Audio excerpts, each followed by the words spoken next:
The Runesmith. Chapter 141 New Acquaintance. There he was, the professor in the flesh. The fabled person with extensive runic knowledge that could push his progress to another level. The only problem with him was that he was a cat. Did a mouse get your tongue? What's with that expression, young man? Did my presence overwhelm you already? Quite the cocky cat to boot. Oh no, I just didn't expect you to call me this early, or that you would be. I would be what? Roland scratched his cheek and started wondering if suddenly Bernier would pop up and say that this was all a prank. A cat. He said it while not really knowing what this creature before him was. There were certain magical and mystical creatures in this world. Just like Agni that was getting smarter with his evolutions, this also might have been someone's tamed beast that had grown in intelligence. You would refer to this professor as a domesticated pet? Why, I never. Ah, you'll have to excuse my friend Professor Arian, he didn't mean it. Soon Lucille interjected from the side, as she could clearly see that Roland was in distress. On the merit of being a runesmith of skill, I will excuse this transgression, but remember well, child, I am not a mere housecat. You have my apologies. Roland just replied, as he did not want to argue about things like this. Still, it looked like he was getting pranked by Lucille. The real professor could be somewhere to the side laughing at his confused face, but as they continued to talk it didn't seem that anyone else would be showing up. Well then, Mr. Wayland, was it? Young lady Lucille has told me that you were the one that enchanted that magnificent runic shield. I see that it has slipped her mouth. Roland was a bit surprised by the reaction of this cat that was supposed to be the runic expert here. This creature clearly wouldn't be able to runecraft with those cat paws that it had. How it went about using the runes as a rune mage was intriguing. Yes, quite. I must say, lad, you sure did outdo yourself, and while at such a young age. If young Lucille hadn't insisted, I would have thought it was done by one of those old drunks. As you can see, I am not a dwarf, just an ordinary human. From the cat's tone, it seemed that he had no love for the dwarven kind. Being that he was a rune mage that was interested in rune crafting, it made sense. The Dwarven Union was already giving him trouble now, he could only imagine how bad they would cooperate with a talking cat. How did you manage to come to this level of skill? You don't seem to be that experienced. Is it some kind of unique skill, or mayhaps some lost knowledge of an old runesmith master that you have unearthed? The cat started walking around while trying to figure out how Roland's runesmithing skills came to be. The magical crystal ball was on a table, and the strutting cat on it was a strange sight to behold. The professor was right with his first assumption, but not like Roland would reveal his secrets just like that. This level of perfection is unprecedented, even though they were only common runes. The way that the mana guides through them is quite fascinating, but... Was there a problem? Oh? You didn't realize? The Runic Matrix was not as refined as the rest. You seem to have a full grasp when the outer shell of the runic structures, but fail at fully understanding the Runic Matrix. The Runic Matrix, this was something that he had read about before, but just once. It was during his change into the Runesmith Lord class, and only there. When he reached the library, he was given the basic knowledge about that term, which he referred to as the runic software. The Rune Matrix was what made the whole spell structure tick. It was the most important part of them. With it, he could change the runic spells on a higher level than when he only used the outer runic components. Even a basic runic structure could be turned into many spells with a better understanding of the software. There were still limitations to how much a person could do. Only when both hardware and software knowledge was combined to its fullest would Roland finally be a true runesmith. Yes, this is true, my knowledge of the Rune Matrix is still lacking. I can only produce simple spell effects that had already been created by others with minor alterations. Roland could look into the runes and copy the code that was inside of this matrix. What he usually did was just copy-paste it and see if something stuck. This was a strenuous process. Without a full understanding of what he was doing, he could only go with a grueling process of elimination. I see. This might have truly be a fortuitous encounter indeed. How so? He asked while the cat with the monocle chuckled to himself. Can't you see it, young man? You lack the knowledge to fully access the Runic Matrix while I require a skilled runesmith that can create impeccable runic structures with no faults. The black cat started laughing maniacally for some reason while Roland pondered what he had said. It did seem like a good pairing if what the cat was saying was true. If he could get some extensive knowledge about the inner workings of this Runic Matrix, he might be able to produce some interesting spells. Roland's basic knowledge about how magic worked in this world was quite rudimentary. It was always aided by skills, though he somewhat knew what he was doing. He didn't fool himself though, what he was doing was just remembering and performing the acts while not fully understanding them. With this approach, he might be able to pass some tests but not apply them to a real-world scenario. To actually become someone that could create and innovate, he needed to get more information. If not, he would be stuck experimenting for years upon years. Even this golem that he was trying to make was already giving him a headache. You are right, I do lack the knowledge when the Matrix is concerned, but would you be willing to disclose information to someone like me? Someone like you? Yes, an unknown country bumpkin. Haha, I see you have taken my little jab to heart. I must apologize for my small joke, I did not mean to offend. You are right. First, we need to build up some trust. What say that we exchange some of our knowledge first and see how it goes from there? Roland rubbed his chin a bit as he contemplated. Would it be okay to trust this person that wasn't even human or any of the other humanoid races? His new friend Lucille trusted this cat, but she had her head up in the clouds. She did see past Robert's hard outer exterior to see that he was not a bad person inside though. Maybe she was a good judge of character even though she mostly seemed that her head was up in the clouds. How would you envision this exchange of information? Yes, how about I send you some rune schematics that I have been working on? If you can correct the faults to the outer runic traces, I would be grateful. Then when I am successful at correcting them, will you disclose some information about the Runic Matrix to me? Yes, you do catch on rather quickly. I will accommodate the transfer of schematics with haste. The kitty cat started bouncing on the table as if he was quite excited. It raised its tail and started walking away from the magical crystal without really discussing how this exchange would be happening. Instead, Lucille found herself next to the crystal ball with a big smile on her face. Wait, how do you intend to deliver the schematics? Oh, don't worry about that, Mr. Wayland, we will just use the Academy's gales to deliver everything. They will arrive at the location of your communication crystal. Ah, alright then. He was not sure what these gales Lucille was talking about, but if he asked he would probably be teased about being a country bumpkin some more. Then, I'll see you later. Soon the connection ended and Roland was left in his home with a lot of information. Did I really spend the last half hour talking to a sentient cat? He flopped back into his seat and looked up at the ceiling of his house. After taking a moment to gather his thoughts, it was time to eat some breakfast. Then it was time to go back down to his workshop where his only leftover golem core was waiting for him. Might as well. After getting a good night's rest and remembering what happened yesterday, he was willing to give it another shot. Even when he failed, there was a mine of golem cores waiting for him down in the dungeon.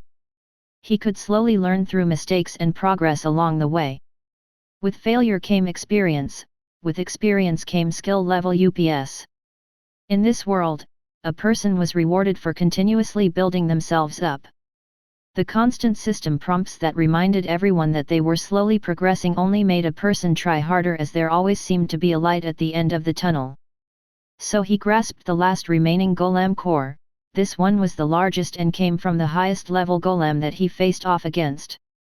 He concentrated, and the old monster matrix that was inside of it was slowly erased to make place for his own. Sweat formed on his forehead as he concentrated. Slowly the light brown core started getting dimmer as it was cleared out of what was left of the old golem. Hey! Just as he was done with erasing the old data, he was shown a prompt of acquiring a new skill. Due to it taking him by surprise, the golem core that he was working on started to tremble. Soon it exploded into many tiny shards that collided with the protective goggles that this time he remembered to wear. Fuck. Roland threw the shattered remains of the core into a container with all of the other failures. Then after calming his nerves he went over the new skill that he had learned.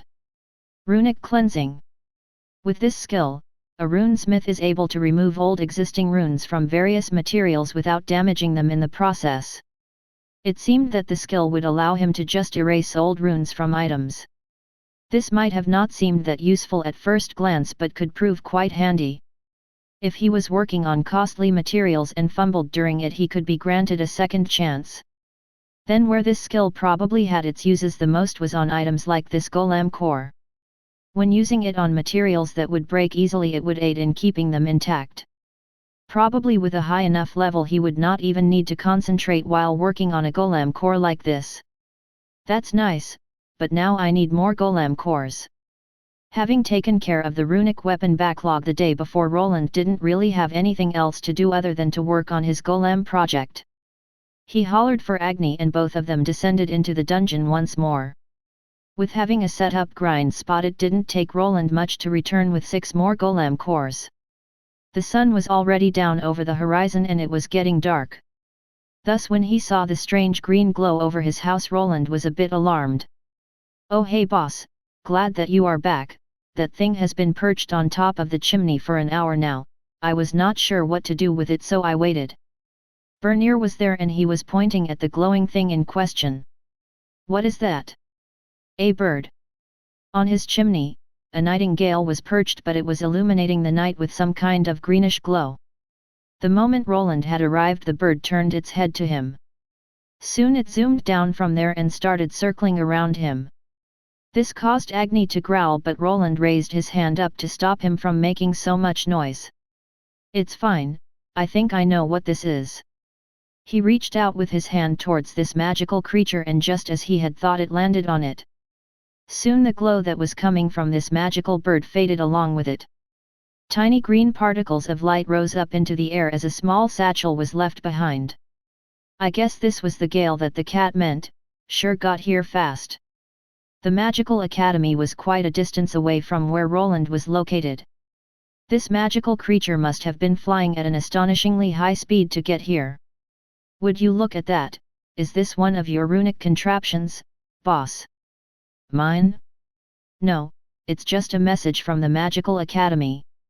Bernier looked at the small satchel that Roland placed back into his own pocket. "Oh? Did you make some new friends with those uptight mage types? You have to watch out for them. My father told me that they have no respect for the craft." Roland nodded at Bernier and soon headed to his home. There was a certain way that most mages carried themselves. Lucille was the exception to the rule. Most of them were rumored to not think much of the common folk, thinking themselves to be more intelligent than almost anyone. Back in his room, Roland undid the little bow tie that the satchel was tied with and was created by more bright light. He was lucky that he placed this small bag on the table and didn't open it in his palm. After the light faded, he could see a few items. The first thing he noticed was a large thick book. The Introduction to Runes. It read, and after skimming through it he could tell that it was some kind of basic handbook.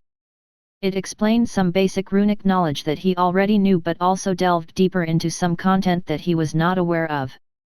It also included a couple of new rune schematics that he didn't know. Besides the book, there was also a letter. It looked quite official with a wax seal and an emblem. It was clear from who this came after he looked at the seal, as instead of a noble crest it had a cat paw print on it. "To my dearest new acquaintance, Mr. Wayland." Roland started reading through it, and it was clearly written by the cat. How it managed to write it without opposable thumbs was anyone's guess. Maybe Lucille was the one writing it, as the penmanship was quite nice. In the letter, the cat explained everything to him. He was given a schematic that he would need to correct. When he was done with his work, he was supposed to place it on the magical scroll that it came with and activate it. When he did, it would transform into another green bird and carry it back to the academy. This scroll, it's runic in nature. The moment he looked at the scroll, he could tell that it was a high-grade tier 2 spell. From the outside the runes didn't look at much, but what really made it complex was the program inside. So you can make complex spells like that even with common runes. Creating something like an intelligent messenger bird like this that could distinguish people and deliver items to the correct person was not an easy task. The magical bird waited for him to get there, and only then would he give up the goods while ignoring Bernier. Then there was the last item. A folded up block of paper which he quickly unfolded. What he saw was a complex runic diagram that he had never seen before. The runes were somewhat strange as their pathways were overlapping over each other. It was as if there were two separate runes imposed over one another in a stack. Wait, could this be a Tier 3 runic schematic? Roland licked his lips while quickly attaching this schematic to the board on his wall. With it there he had a clear view of his new task. Chapter 142 Presentation. Is this her new product? A group of dwarves were looking over some magical weapons again. This time around Dunan's facial expression was extra grumpy as he examined a short sword. The craftsmanship has improved. It seems that Herr Runesmith stopped making weapons himself. What he was looking at was a simple blade with a sharpness rune on it. Dunan handed the blade over to Bamur, who was their magical weapon specialist. The other dwarf injected some of his mana into the blade and it produced a nice blue glow. While this blade was activated, he retrieved another blade from the side. It was of similar shape and size, but the magical markings on it looked to be larger. While the runic blade only had smaller runes closer to the hilt area, the other one had long writings in an unknown language. Well, wit? Do ya want me to acknowledge that meh weapon is a lower quality? Bamur, slightly enraged, tossed the runic blade down to the floor, which caused the other dwarves to quickly pick it up. Hey, don't damage sample, I don't wanna have to get another one. It had been a few weeks since the new runesmith in town started distributing his wares.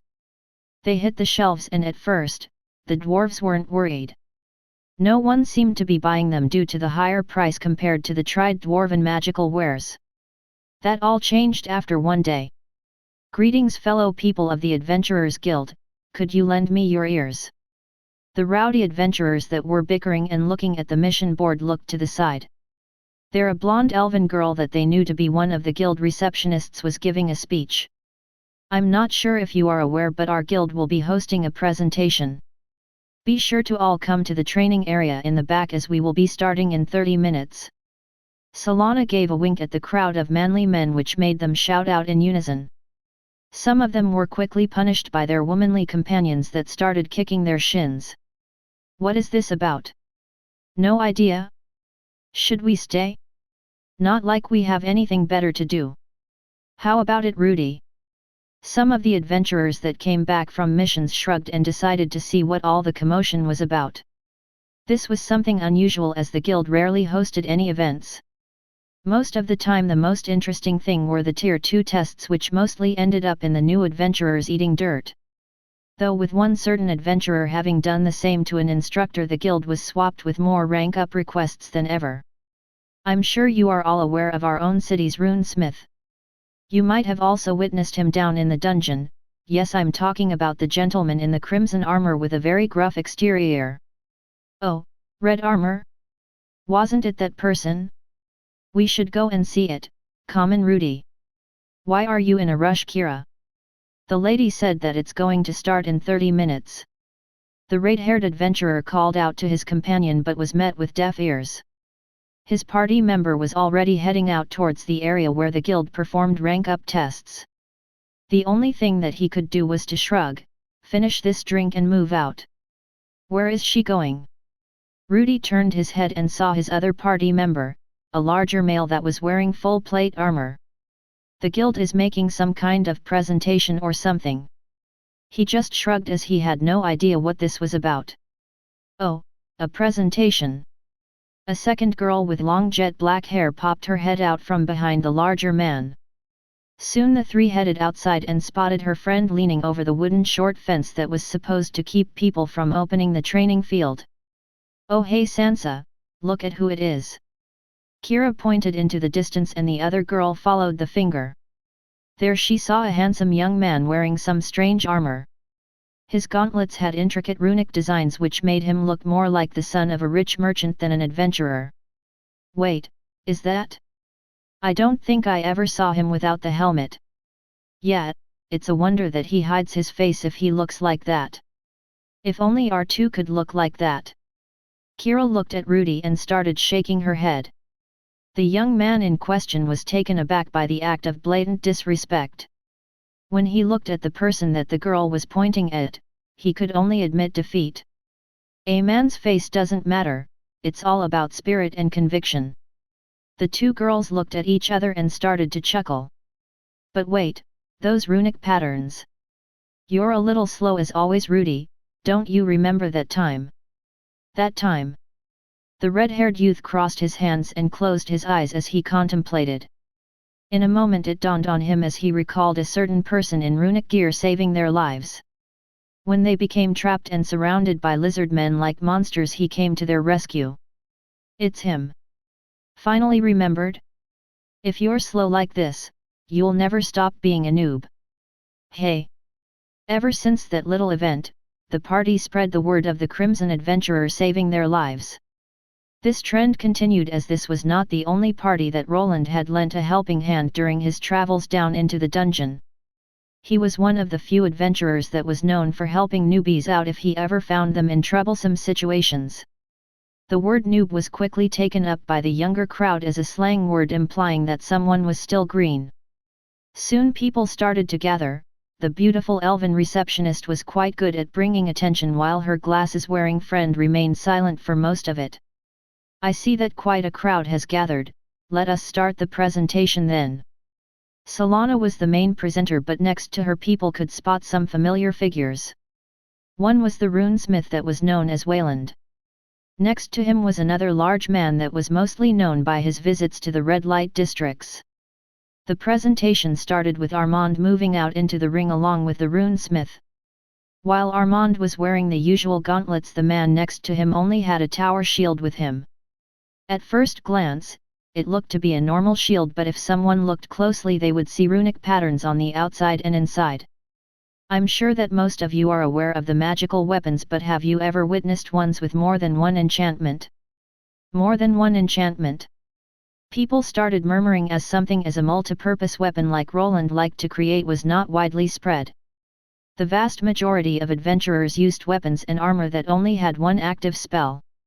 Multiple buffing spells were easy to come by as they possessed a constant effect that didn't need the user's concentration. On the other hand, multi-purpose spells were rare and also troublesome to create for the crafter. Not many people knew how to alter the runic or enchanting schematics to combine spells together. It might have seemed like an easy process for Roland, but for people, without the debugging skill, it was already hard to create an intermediate grade rune. Thus most were of the mindset that it was a fool's errand to go outside the specifications of the schematics that they received. Only when they reached higher echelons of their own craft would they start experimenting, and then they would focus on fewer commercial spells. With this, a large hole in the middle of the market was made. There were many lower-level enchantments that many craftsmen used to build up enough experience to move up into Tier 3. Without many variations, there came no innovation, and the adventurers were stuck with the same old weapons everywhere. Yes, please turn your gaze to our two handsome presenters. Solana shouted out as she motioned people to look to the guild training area. There Armand was glad to show a smile and wave at all the pretty ladies that were there. On the other hand, the man that was opposite him just shook his head around. Go home, Armand, you stupid drunk. I hope your prick falls off. While people gave curious gazes to the fabled runesmith, Armand on the other hand started getting cussed out by some of the other adventurers. It seemed that most of them had run-ins with him that didn't go too well. Screw you too, you want a piece of me? No wonder your party member left you if you're this much of a mama's boy. Why you damn. Please, calm down and let us resume with the presentation. The elven lady had to bring the attention back to herself as it seemed that a brawl could break out soon. It didn't take much to imagine what might have happened between Armand and a few of the adventurers here. While the men were giving him deathly glares, some of the women were blushing. "Might I bring your attention to the shield that Mr. Wayland is holding there? It might look like your everyday enchanted shield, but there is more to it than meets the eye." Soon the presentation started as Roland assumed a defensive position with the shield pointed towards Armand. After having a nice talk with his old friends, Armand finally went into a battle stance. His fist started shining with some strange flame-like energy as he punched out. His fist was met by a shield made of ice. The moment this fist of flames collided with it, its force was nicely dispersed and it looked like the shield did its intended purpose. This wasn't the end though. Armand moved back and they started from the beginning. This time around, instead of flames, his fist was covered by a transparent colorless energy. When it descended on the shield again, the people were surprised that this time around the shield was not made of elemental ice but flames instead. Armand was then seen moving back while waving his hand around to get the flames out. This made some of the men chuckle out and point with their fingers as they could see that their most hated foe was in some pain. As you have noticed, the shield can switch between elemental spells, but 2 is not the limit. Soon the shield shifted from flames to rock and then to wind, which caused everyone's hair to flutter. It was a nice presentation showing that this item could serve them through many types of elemental-based enemies. You might ask yourself, why would I use such an item if I can just use a mage's enchantment instead? But dear friends, how many times can you get an enchantment? Will there always be an enchanter on your journey? What if you encounter a foe that you didn't prepare for? Will the little coin that you have saved be enough to cover that visit to a priest? Solana continued with her pitch as she listed a few things that would make a more costly multi-purpose shield a good investment. That's all fine, but what if that thing breaks? Will the other runesmiths be able to repair a shield like that? I did work with one of those dwarves before, they don't take kindly to change. One of the older adventurers shouted out his concerns. To him, the shield might have been a nice product, but it didn't seem to have longevity. Most of the enchanted gear was kept the same for a reason. This reason was repairs. Working with runes was not an easy task. If the runes were destroyed too much, an unknown runic structure would be impossible to mend. Something unique like this would most likely be turned away, and the person that bought it would only be able to repair it by the person that made it. That is a valid concern, but Mr. Wayland will also be offering his services from now on. You may bring your runic items to him for repairs and improvement. Solana, knowing well that this was a true concern, tried to shift the attention elsewhere. The people looked at the person of interest that was standing there. He did not smile nor did he frown, but instead he just nodded to confirm this claim. While some people would be turned away by lack of repairs, some more experienced adventurers didn't see a problem with this. They understood that quality was hard to come by.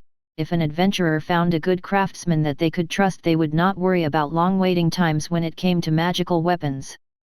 While the presentation was over, Solana continued to discuss a few concerns with the adventurers. The fabled runesmith returned to the site as he was done with his part and was now hoping to return back home. Finally, it's over, hope they stop bothering me for a while. He was still in the middle of working on the Tier 3 rune schematic that he was given. Even though his debugging skill was able to produce a better version of this rune, he was not able to actually bring it to metal. The way that these Tier 3 runic pathways stacked over one another was not an easy thing to figure out.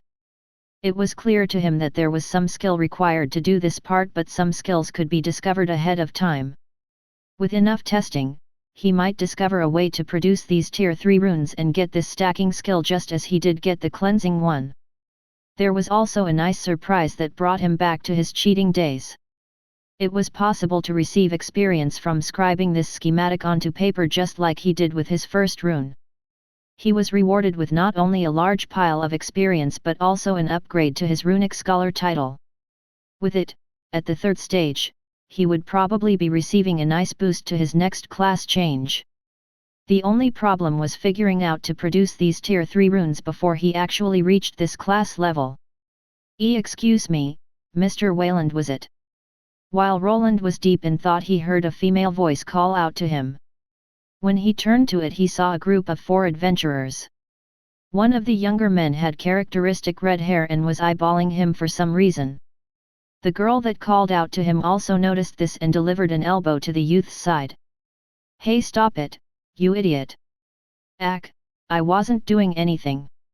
Can I help you with something?" Roland could not put a finger on it, but he could swear that he saw this group of adventurers somewhere before.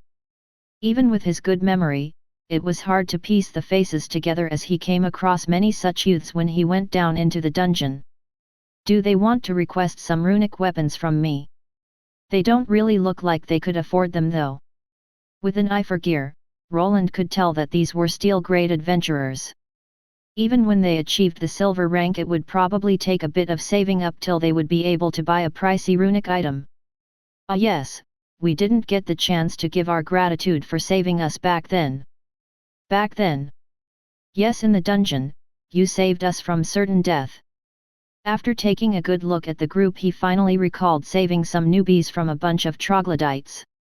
It wasn't as hard to remember them as they did ruin his grinding session by activating the trap most people avoided.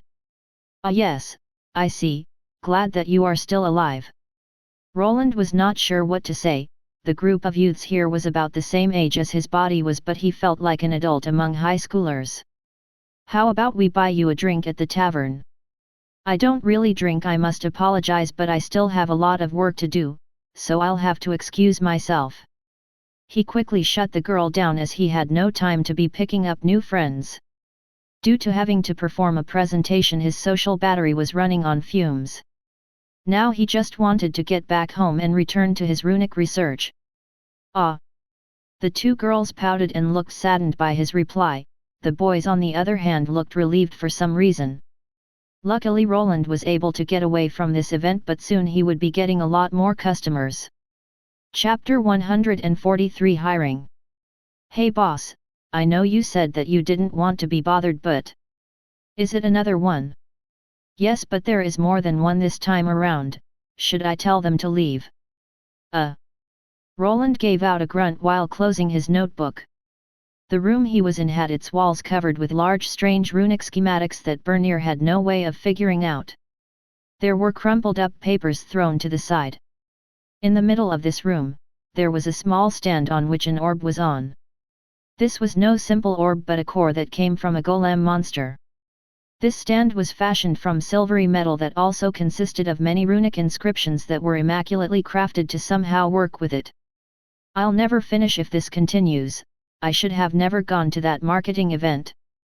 A few weeks ago Roland found himself called to the guild. The guild master was all smiles and he commended him on making the runic weapons so fast. At first, Roland thought that the man was just trying to make him work more. He might have been a bit overzealous in fashioning the items, which proved his output being quite high. Luckily for him, the contract had a set minimum number of things that he was required to make per month. Any surplus depended on his mood. This was true. The conversation started with this, but soon it was pushed into a different direction. Even though there were new items in the stores, not many people were buying them. Thus they came up with an advertising campaign to boost the sales. To Roland, who was not that against making some money, this didn't sound like such a bad idea. For a successful business, a good brand was a requirement. Only if his wares were known would people flock to them. By being the only runesmith in the city, he had a leg up against his competition that could only order wares from outside. The people also trusted more what they saw. Some would rather get things from the locals, as they could always return the wares if something broke. If they got their weapon from the auction house, there was always a risk of costly repairs. Such repairs would need them to travel to specialists that could very well be on the other side of the island. Just as most rare class holders, they mostly flocked to the more developed cities that they knew would not waste their talents. Albrook, on the other hand, still needed a few more years to be able to attract more people. He was talked into taking part in the presentation, and the rest was history. It was his first real public appearance and quite the learning experience. Even though he was not good with social interactions, when it came to business it was different. When he knew what to expect from the exchange, it wasn't that bad. After this event where he showed off his runic shield, his name had become widespread. He was unsure what was happening behind the scenes, but suddenly a week or so ago there was the first knock on the gate and the floodgates were open. "What do you want?" Roland had Bernier install a little peek hole that could be slid open from the inside. He was doing this just now as he was still reserved about letting people inside of his home. Not till he had figured out a better way of handling intruders than landmines. "Good day, isn't this where the town runesmith works? I heard that I could get my magical items repaired here." What he saw was a somewhat well-geared adventurer couple. With all the Tier 2 monsters running around, the city slowly filled up with silver and gold ranked adventurers. The latter ones were quite the big spenders, as with a lack of magical equipment it was hard to battle some of the creatures. "Yes, that's me. What needs repairing?" The man was wearing some deep steel armor which was not magical in nature, but then he took out a nice-looking silver longsword. "I see, please place it on the tray." After saying this, a long tray popped out from the door that could even fit in a whole armor set. The person that was holding the sword looked to his female companion that just shrugged at him. "The guild said that we could trust the runesmith." The man nodded and placed the sword into the tray, which then Roland pulled back inside. After taking the sword into his hand, he could tell what the runic enchantment was. The blade's handle looked somewhat worn out, but the blade was nice and sharp. "Frost Blade Rune." "Oh, you can tell from one glance. See, I told you that this will be quicker than going to the main city." Roland murmured to himself, and it was heard by the man that handed him the weapon. It seemed that he was really the only craftsman in the city that could do quick repairs. The word was slowly spreading, and he would probably be getting a lot more customers. "The handle needs to be remade, but that's not what I'm offering. The rune has deteriorated below half of its original. I'm sure you've noticed that it's not working as well as it should." "That's right, when I got this sword 6 months ago it worked like a charm, but now I can barely use the enchantment. Can you fix it?" The man replied while agreeing with Roland. Overuse of runic equipment caused the runes to deteriorate. Depending on the rune's grade, this could happen sooner than later.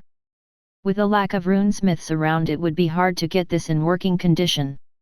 If a rune dropped below 30%, it would more than likely stop working. "Yes, it will cost 1 small gold coin." "A whole small gold coin?" "Yes, if you don't like the price you can try another runesmith." The man thought for a second and nodded. All things considered, this was not that steep of a price, as adventuring to another city to find a good runesmith would prove a lot pricier. "Please come back tomorrow to get your sword back." Soon Roland closed the latch while noticing the surprised expression on the man's face. He knew that look, as most magical craftsmen took sometimes a week to get such an item into working condition. For this runic craftsman, on the other hand, repairing this rune would not take more than 30 minutes. The only reason that he told them to come back the next day was so that people didn't get the wrong idea. They could start demanding quick repairs on the spot if they knew that he could do it. It didn't take much time and he earned a lot of money. Due to this, it was hard for him to refuse this business venture. He could earn quite a penny by just repairing runic items, which was much easier than fully rune crafting them. There was also the added bonus of him getting free access to more runic schematics. With his debugging skill, he also didn't really need to worry about not being able to repair a never-before-seen rune. Thus he had come to a decision that would save him a lot of time. "Another one, boss? You sure are getting popular." "Ha, popular. Good that you are here. I need to talk with you about something. Wait a moment here." Roland descended into his workshop while Bernier waited in the living room. In a minute he returned with a rolled-up parchment, which he then placed on the table. "Isn't that the plan of this property?" "Yes, I redrew it and added a couple of things. Here, have a look at it." Roland knew that Bernier was the building type, as he had worked as a carpenter for a part of his life. "Did you add a new building here?" Are you finally?" Bernier rubbed his red beard and soon realized what this add-on to the land would be. It was quite spacious and would be placed inside of his property. "Yes, I wanted to wait longer, but how things are now?" Your renown is growing. If things continue like this, we'll be swamped with work soon." Roland nodded as what the new building plans entailed was a new building that would house his own shop. Inside of it he would place all the runic wares that he made as well as the ones that Bernier produced. There were just too many people getting aware of him. There was a certain advantage that he had over the dwarven craftsmen here, which was that he was actually not part of their union. Any union member gained a lot of benefits from signing up with them, but there were certain drawbacks. One of these drawbacks was something akin to taxes. The union would take a part of their earnings.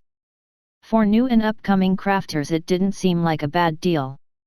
They received help from a giant that was the union and would be able to work with the best masters from the kingdom. On the other hand, the further they progressed, the more they would see that they skipped the small text in the contract. The contracts were mostly the same, and the fees that might have seemed nice and just at the start of their craftsman journey soon became predatory. The only way to get away from those was to prove themselves as worthy of investments. Roland didn't suffer from this contract and could take all the earnings for himself. The contract that he had with the guild only forced him to offer some wares to them. While he was not allowed to sign up with the competitors like the guild, he was free to open up his own business. He was sure to be adamant about this part of the contract. If he didn't get the flexibility of running his own operation, he would have refused to sign it, to begin with. He would still need to go through the guild providers for resources that he didn't gather himself. With a treasure trove of magical metals waiting for him in the dungeon, he was hopeful that this would not pose a problem even if the costs increased. The guild master was an asshole, but he didn't seem like the type to screw him over, at least not too much. But boss, if we open up this shop then we will need someone to run it. Can one person even handle it? Bernier was right. There was no way that Roland and his assistant could stay in the store while also working on their craft. They at least needed one salesperson to take care of it. Yes, I know and I'm aware. Then do you mean? Roland nodded while Bernier for some reason looked quite ecstatic. Yes, please boss, can we hire a young lass? Roland facepalmed as the reason was quickly revealed to him. After talking with Diana, he was aware of his assistant's lecherous nature. There would certainly be a problem of keeping him away from the other workers if he allowed it. The other shops that were serious about their business all had lady workers on the forefront. They were just better at smiling and attracting the clientele. Even back in his old world, this was a tactic most stores used, as men were willing to pay more whenever a cute girl was looking at them. We probably will, not sure if we'll get many customers if you sit there instead. Hey! What's that supposed to mean? Roland shrugged before pointing back to the building plans. Let's get this done first. I can't be bothered with looking over the runic items every time someone wanders over here. We will have our new hire take care of that. With this expansion, he wished to lower the burden on himself and Bernier included. He was not sure how many workers he needed.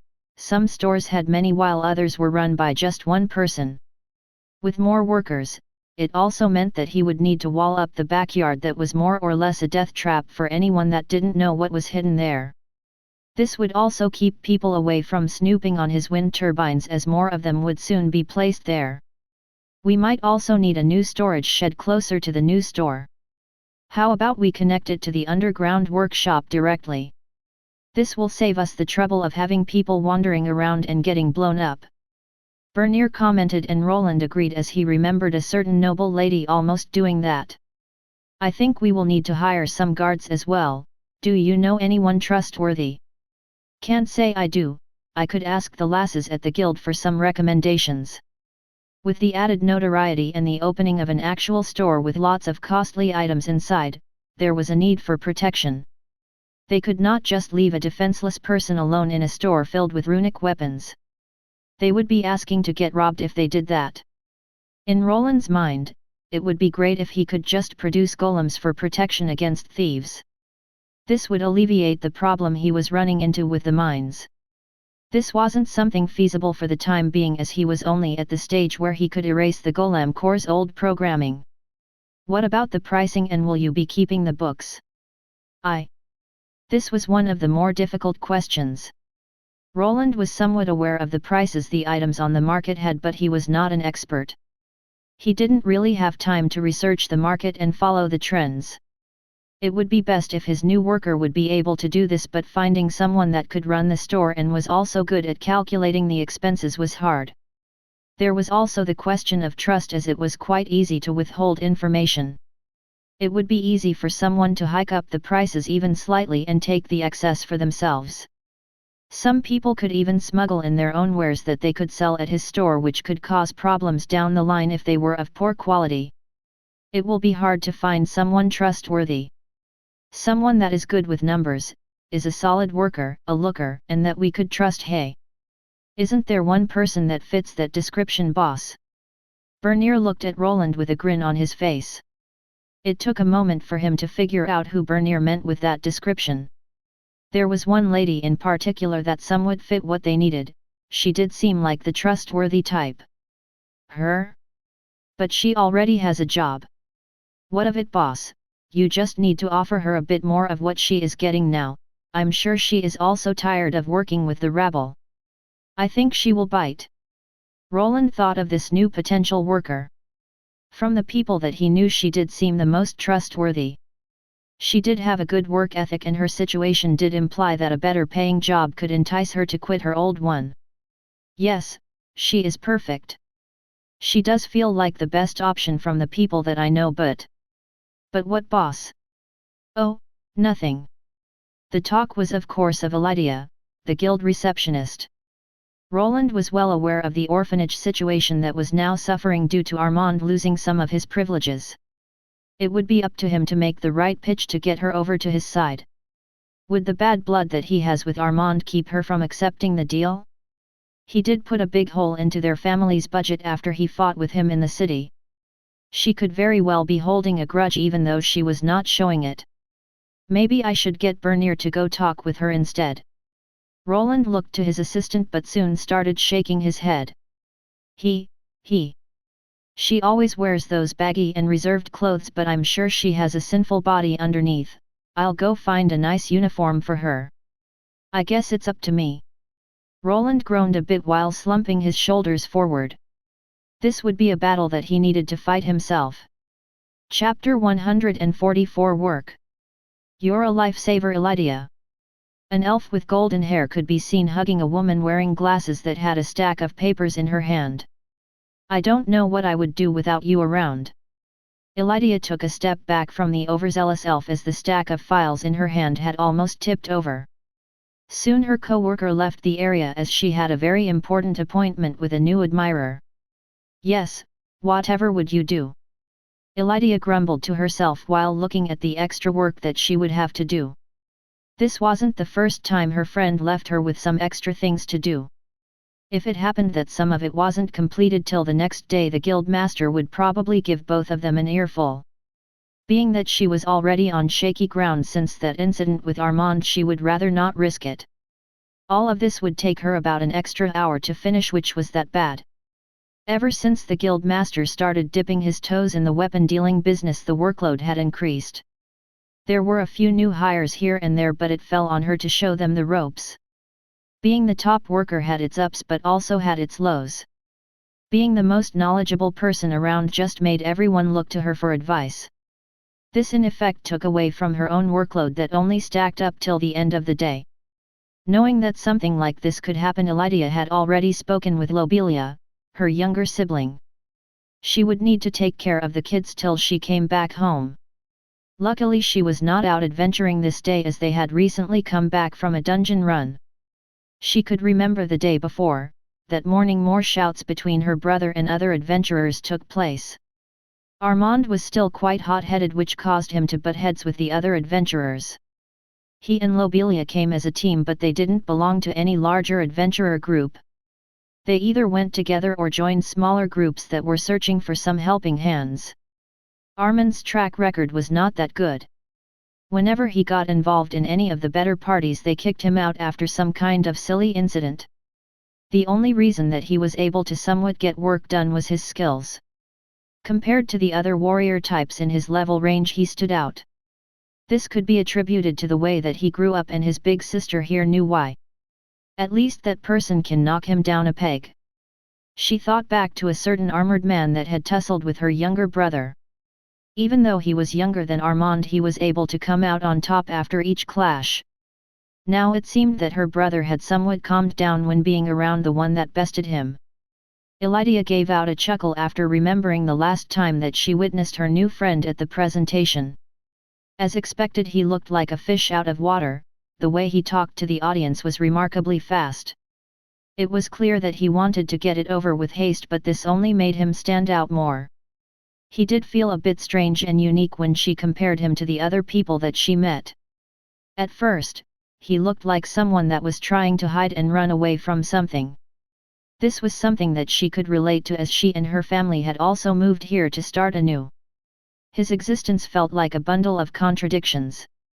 He seemed to want to avoid people, thus his choice of living in a secluded part outside the city was logical. Then on the other hand, he wore quite the set of flashy red armor with various runes on it. Even she found herself looking at the craftsmanship.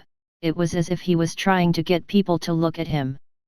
The visits to the Adventurer Guild were always swift and direct. At first, he seemed to be avoiding her, but sometimes he did visit her part of the guild. He always seemed to know what he came to do and how to maximize his earnings. There were no bothersome questions or harassment like from some of the less stellar adventurers. Then came the fateful day where he had done something surprising. In defense of his assistant, he rushed into one of the pubs and beat up one of the infamous adventurer parties. The rest was history, and her attempt of sweeping Armand's involvement under the rug didn't go through well. Ah, what was I thinking? Elydia gave out a sigh while placing some papers to the side. While remembering the scolding she received and also how much money their household had lost during the whole event, she could only shake her head. Luckily, Wayland did not push for further punishment, with which Armand could still continue his work as an adventurer. Her hard work to make a good impression on the guild master went down the drain. She was hoping for a raise, but now it would be hard to ask as she angered the guild master. The hour passed swiftly and the stack of papers was neatly organized to the side. They were accounting records of the guild's new venture. Normally guild masters didn't really dip their toes in this line of business. Most other guilds only possessed shops with the most basic equipment that only the lower-tier adventurers used. When they moved up in ranks, they all found their own blacksmith to fit their fighting style. Ordhen, their guild master, seemed to be somewhat of an entrepreneur. He used the fact that a runesmith was also an adventurer and somehow was able to reel him in. After the presentation, the runic weapons that were put on the shelves were slowly bought out. At first, the adventurers were wary about using untested wares, but Wayland's name was becoming known. This was mostly spread by the new adventurers that were said to have been helped by him during the dungeon runs. With his name spreading in good faith, some of the adventurers tried the new weapons out. The preliminary reviews were good, and the runic versions of the enchanted weapons proved themselves to be better than their lesser counterparts. They required less mana and were able to produce better effects, which was all that was needed. But will this be enough? While the accounts showed the rise in the runic weapons, this could not be said for all the other wares. The stores were unable to sell much of the regular gear as the dwarven run shops had dropped the prices. It was clear that it had become a war of attrition, which would be tough for the new arrivals. Even though the dwarves could get the backing of their union, this was not an infinite resource. The big shots would need to actually agree that it was worthwhile to invest in Albrook. If this didn't happen, the two sides would need to somewhat coexist with each other. I should get back home. Elydia stretched out as it was finally over. While leaving the guild, she could see some of the other receptionist ladies working. They all had to spend quite some time in the guild. The pay was good, but the hours were long. There were not many free days, and all the receptionist girls had to somewhat discuss it amongst themselves. They would be given money for the extra hours, which was why Elydia mostly found herself filling that spot. Big Sis is back. Hey, what did I tell you about running in the house? Hee hee hee. When Elydia finally returned to her home, she was greeted by a scene of Lobelia chasing one of the small ones with a ladle in her hand. She could only smile at the scene as more kids came out to greet her. For a change, all of the adults were here at the same time. Even Armand didn't seem to have slipped out for his nightly adventures. All of the family had been gathered here, the oldest of the kids was only 10. With a lack of resources between the 3 adults, it was hard for them to spend it on an ascension crystal. She and the others knew that every moment mattered. Only when they received a proper class could the kids progress through life. Even the simplest class would help them get a way to survive. Without it, they would be left to the mercy of others. Together with herself, Armand and Lobelia, there were 23 heads to feed in this orphanage.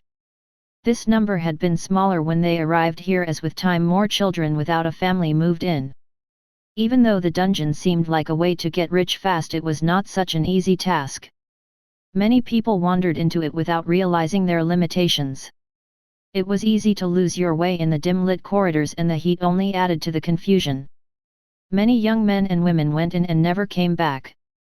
This only left their loved ones out in the streets with no way of paying for their lodging fees or food. Some of the young ones found themselves here while others remained in the streets in hopes of a faster payout. The mayors and the nobles only looked up. Expanding and building the better parts of the city was a priority, but this left many others behind. Not all were fortunate enough to earn a useful skill that would aid them through the harshness of life. The building that they were living in was not in a good state. There were holes in the ceiling, and sometimes large rats greeted them in the morning. With a lack of time and funds, it was hard to get this place in order. Armand, the man of the house, was still immature and would rather spend his time outside hunting monsters. He did bring in most of the money, so now one could complain, but he left it up to the others to take care of the uncomfortable parts. Elydia was saddened by the fact that she didn't receive a battle-related class. She felt a lot less useful as she could not earn as much to take care of the kids. The only thing that remained for her to do was to manage the family expenses. It was as if the gods were playing tricks with her, as the class that she received was fashioned with this. She would have probably been a perfect headmaid in a lord's house with her skill set of accounting and housework. She was good at cleaning, cooking, and economics. Her skills let her analyze any faults in calculations with but a single glance. Thus she also found herself doing the bulk of the work at the guild, as the other workers knew well that she had skills that helped her finish her work faster. "Hey Elydia, take this." After all of the kids were fed, Armand approached her while she was cleaning the dishes. In her hand, she saw a crystal, the same one that she once used to get her very own polymath class. This class allowed her to learn a lot of skills like accounting and statistics, but was not very specialized. "Give it to Rain, she will soon be 11. So that's why you haven't been coming home for so long." Elydia smiled at Armand and petted his shoulder. At this the large man moved backward with a certain awkward expression on his face. "Thank you." "Ha, it was an easy task for this great me." Her smiling face quickly turned sour as after her compliment her younger brother started laughing. "Maybe if you didn't cause trouble last time we would be able to afford the crystal sooner." The laughing stopped suddenly as Elydia met Armand's gaze. This gaze he evaded as he quickly left the room in a hurry. "I think he learned his lesson already, even I'm starting to feel bad for him." "Then don't, unless he does something about that attitude, I'm going to remind him of it." Elydia fixed her glasses and went back to washing dishes, and soon the next day approached. With her being gone, it fell to the oldest Rain to take care of the younger kids. She wished that she could remain here longer, but the work at the guild would not finish itself. The day started off the same as always, with large sweaty adventurers visiting her side of the guild. While she took care of the work with haste, her friend Solana lost precious time with useless banter. Even then the customers that were at that side seemed somewhat happier. This was one of the big mysteries of the craft which she still didn't fully understand. She was the best, but this didn't reflect in customer satisfaction. Whenever she asked Solana about it, she only received laughs, and the only advice was to smile more, but whenever she tried it seemed to turn the customers off even more. After few hours of dealing with the usual rabble and less than stellar stares, a curious visitor arrived. Not that long ago it would be hard not to spot him, as he usually went around wearing flashy red armor. Now on the other hand his clothes were less reserved, but he still had that strange atmosphere around him. Elydia couldn't put a finger on it, but she felt somewhat lordly, as if he was of noble birth. though that aura started to diminish whenever they spoke, as he was not much for talking. It was not time for him to pick up his cut from the store earnings, nor was it time for him to deliver them. So she was a bit curious, as it seemed that he was walking towards her. "Mr. Wayland, how can I help you today?" She stood up straight and made sure that her uniform was without a blemish. For one reason or another, the young man's eyes started darting all around as if he didn't know what to say. Thus, with a little push, she repeated, "Mr. Wayland, is everything all right?" "Ah, yes, everything is fine, Ms. Elydia. I have a question." "A question? What is your question?" Before answering, he looked to each side and finally started with a somewhat resolute voice. "It's better if we don't do this here. When do you finish?" "When do I finish?" "Yes, when do you get off work?" It's still morning. I'll be here for another 7 hours or so." "Great, I'll come to pick you up then. I have something to discuss." After having said that, the young man nodded and excused himself from the guild counter that she was working at. Elydia was unsure of what the meaning of those words was, but soon her co-worker Solana's face appeared right next to her. "What is this? You and Wayland? You never told me you like younger guys. How could you?" "Hey? What are you talking about?" Elydia had to take a moment to figure out what her elven co-worker meant. Having focused on working and family safety made her a bit blind to romance, which caused her to space out for a while. This was followed by a certain reaction to the notion of having any kind of suitor. "You look like a ripe tomato, it must be the truth." "What are you talking about? Me and Mr. Wayland are in no such relationship." "But he just set up a date." "No, he didn't." The adventurers in line stood watch at the back and forth between the two women. It took a few minutes for them to settle, but this did not alleviate the questions that Elydia now had. Did Armand do something again and Wayland wanted to complain to her about it? Was it about work-related things? But why would he need to wait for her to finish work before talking to her? Could what Solana was talking about be true? Could he really be wanting to pursue her? These questions continued to fill her mind throughout the whole day. It was hard to focus as she did not know what to do. She was of the mind that relations between people working together was taboo.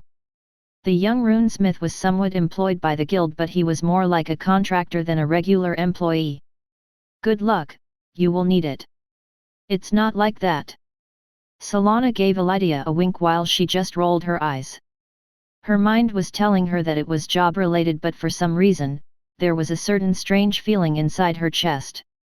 A part of her hoped that he wouldn't show up, but another one did the reverse. "Ms. Elydia." The moment she pushed the guild door open, she heard his voice. There he was in his new clothes and with his face revealed. He slowly walked up to her, which caused Elydia to take a step back. "Ah, good evening, Mr. Wayland." "Yes, I apologize for keeping you from going home. If you want, we can talk along the way. It really won't take long." For one reason or another, she found herself walking with the town runesmith back home. While he said that it wouldn't take long, he remained silent for a prolonger period before she finally broke it herself. "Mr. W. Wayland." "Ah, yes, I'm sorry, I don't really have much experience with these things." "With these things?" "Yes, you'll be my first if you agree." "Wait, what? I'll be his first? He is younger than me. Was that idiot elf actually right?" "Ms. Elydia, I think we danced around it long enough, so I'll just ask you." Wait, Mr. Wayland, I'm not ready." "Would you be willing to work for me?" "I'm willing to, of course, pay you more than what the guild is offering you, but we can agree on the terms later." "Hey? You want me to work for you?" Elydia almost tumbled forward at the revelation of Wayland's true intent. She felt equally relieved while also somewhat angry for an unknown reason that she was not sure about. Chapter 145 Misunderstanding. Roland was not sure how to approach his second potential employee. While Bernier came to him and begged him for it, this time around he would be the one trying to poach a good worker from the guild. While he didn't feel bad about that part, he still was getting closer to his goal of becoming a business owner. After a long moment of awkwardness, he was able to gather the strength to ask the question. Elydia was acting somewhat strange during the whole debacle. She was not composed and her eyes darted all over the place. You want me to work for you? Yes, I've been meaning to expand my smithy and add my own wares, but this is not something I can do alone. Roland tried continuing, but he could feel that something was wrong. The woman next to him had stopped walking and was making a stern expression. Would she refuse him outright? She could have had some circumstances that kept her away from taking up other job offers. She also could be the type that was loyal to her workplace. Ah yes, of course, it would be work-related. He could hear her mumbling some words before fixing her glasses and straightening up. Elydia was back to her old self and it looked like she was going to give him a reply. That is, if a certain person didn't call out to them from afar. Oh, what do my elven eyes see? Big Sis and Wayland coming home together. Roland looked to the voice and spotted Elydia peeking out from the corner of a large property. He had been around here before but never took the time to go inside. From what he knew, this was one of the orphanages that this new growing city had. There were actually only two, with the bigger one belonging to the Church of Solaria. That one was much larger and had more funds that came from the worshippers. This allowed the kids to get through their childhood days without many woes as they were provided for. It had some drawbacks as the children were asked to get clergy-related classes if they ever wanted to stay past a certain age. One of Roland's old acquaintances came from such a place and she made her disdain for it quite noticeable. Through this fact, sometimes orphanages like this could be better for the development of the child. They would not be forced to go in one particular direction, but this depended on the caretakers. There was no money to be gained here, and without a sponsor, such establishments were mostly doomed to fail. It was surprising from Roland's perspective that Elydia was somehow able to make it work. But, she had to still work long hours, so there were probably times where the kids remained without supervision. From what he knew, there were 3 proper adults here. Well, one of them was more like a child in a man's body though. Good evening, Lobelia. We were just talking about work. Roland just nodded as he was not sure what the half-elf was getting at. Lobelia on the other hand looked over to Elydia and started grinning for some reason. Through the long walk, he had managed to explain the gist of the deal. There was not much that he could do here until he had the plans for the new store. Elydia would require a contract, her wages needed to be decided and for what she would be responsible for. Roland wanted to force the bulk of the operation onto Elydia's shoulders. He did not want to worry about the accounting side of the business. That didn't mean that he would not be checking the books to see if someone wasn't cheating him out of his money. Things like interior design, store uniforms, and what the market looked like would be on her. He wished to have a manager to take care of that part of the business while he focused more on his craft. Spending long hours just sitting behind the store counter was not something that he ever wished to do again. Ms. Elydia, I hope you think about my proposal. You don't have to hurry as I haven't decided about the store layout yet, but if you decide to accept, I would be glad for your input. If you find yourself unconvinced, I would also appreciate it if you could point me in the right direction. You probably know someone who would be interested. It was clear to him that the woman was acting strange through the entire walk. He wasn't sure, but maybe she was more loyal to the guild than he previously thought. If she refused, then his only option would be to make a notice and then interview people. Without knowing many people in this city, he would rather ask for the opinion of someone that he somewhat trusted. He knew that this woman had a head on her shoulders and would probably point him in the right direction. Ah, yes, Mr. Wayland, I'll give it a thought. She trailed off a bit at the end while bowing down with her head and slowly turning around. It seemed that he would now be able to return home and give his new endeavor some more thought. Bernier was tasked with getting the contractors ready. With the city still being in development, the waiting times were still long. Wait, you can't just leave like that. While Roland was about to turn and go back home, he saw Lobelia bolting out of the orphanage. She was followed by 2 kids that quickly followed her instructions. Get him! His legs were grabbed and clung to by two young boys while Lobelia started yanking on his arm. "Don't be a stranger, Wayland, it's already late. How about you stay for some tea?" Even while the elven girl was yanking and the kids were trying to push him towards their house, he remained without movement. His basic stats were quite high, and with his multiplier of 2, he would give warriors at level 100 a run for their money. "Damn, what are you made of?" Luckily for him, Elydia was quick to deliver divine judgment to Lobelia's head with a quick fist strike. The two kids that were pushing and pulling him were instantly frightened and started running away. "Run for it, Big Sis is angry." They scattered in two separate directions, which caused Elydia to stop.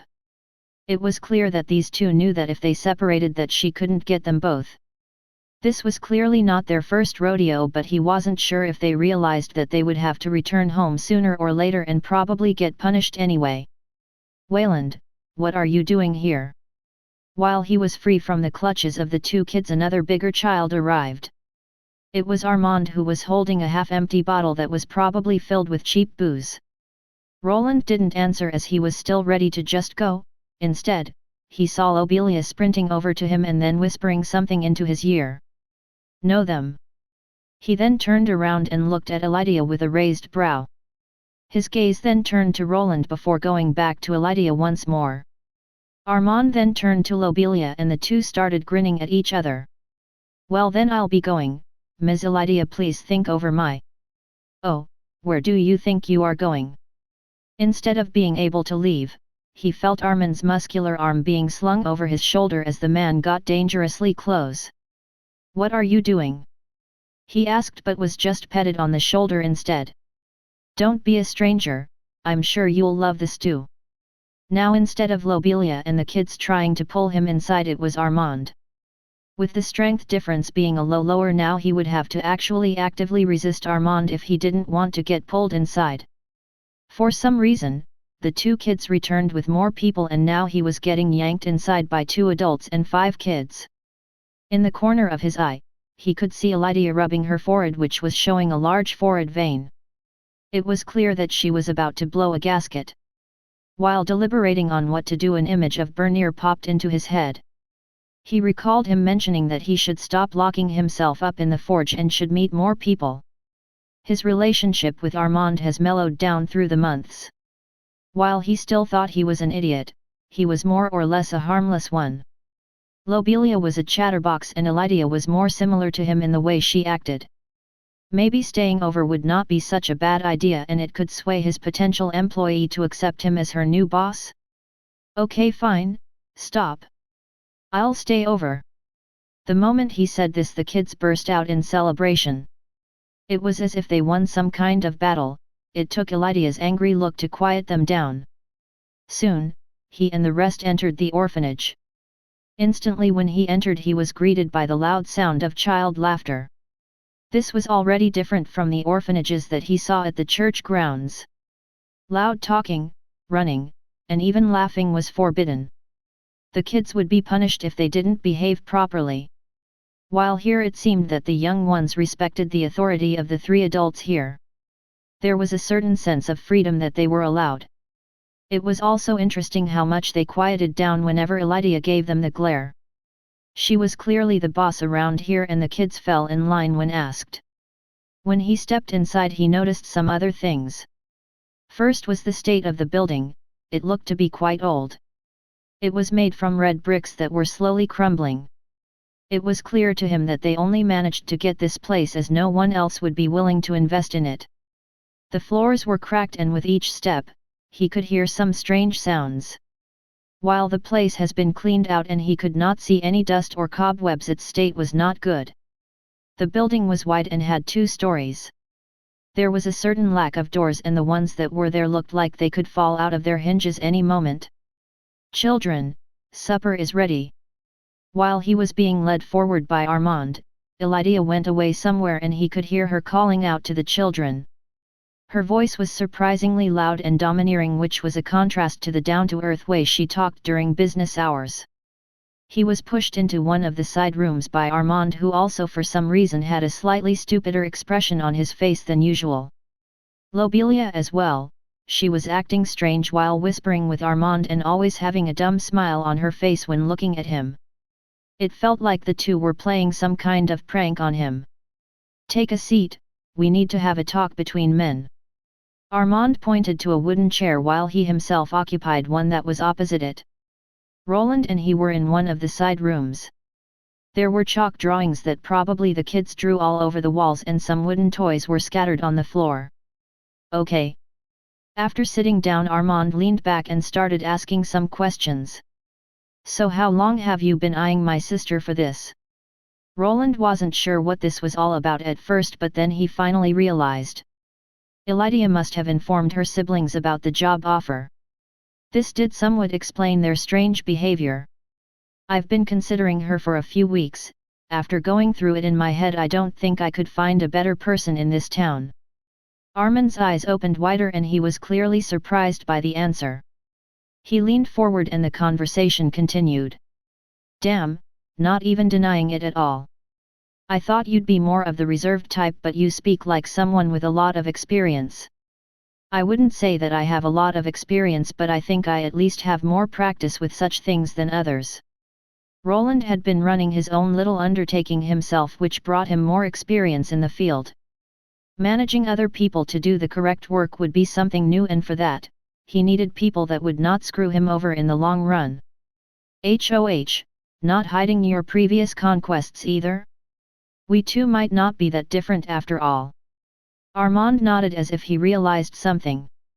Roland on the other hand didn't know what he was talking about. Armand clearly had no business sense, nor should he be able to relate to a craftsman like Roland. "So you want Elydia, is that it?" Armand asked, and Roland replied just as fast. "Yes." "Good, but can I really leave my big sister up to you? How should I know that you won't abandon her or just replace her?" "Replace her? I don't think that could happen. I don't think that I could find a better fit than Ms. Elydia. We will of course form the right contract for the occasion, so I don't think there should be a problem." "What? A contract?" Armand quickly jumped up as for some reason he was stunned when the contract was mentioned. Then he grasped his head as if he realized something. "No, wait, if you do that, won't you be my older brother? But aren't you younger than me? I didn't think this was so serious." Soon he stormed out of the room somewhere. Roland was confused about his behavior. Then after a few minutes of silence, he could hear Lobelia shouting as well.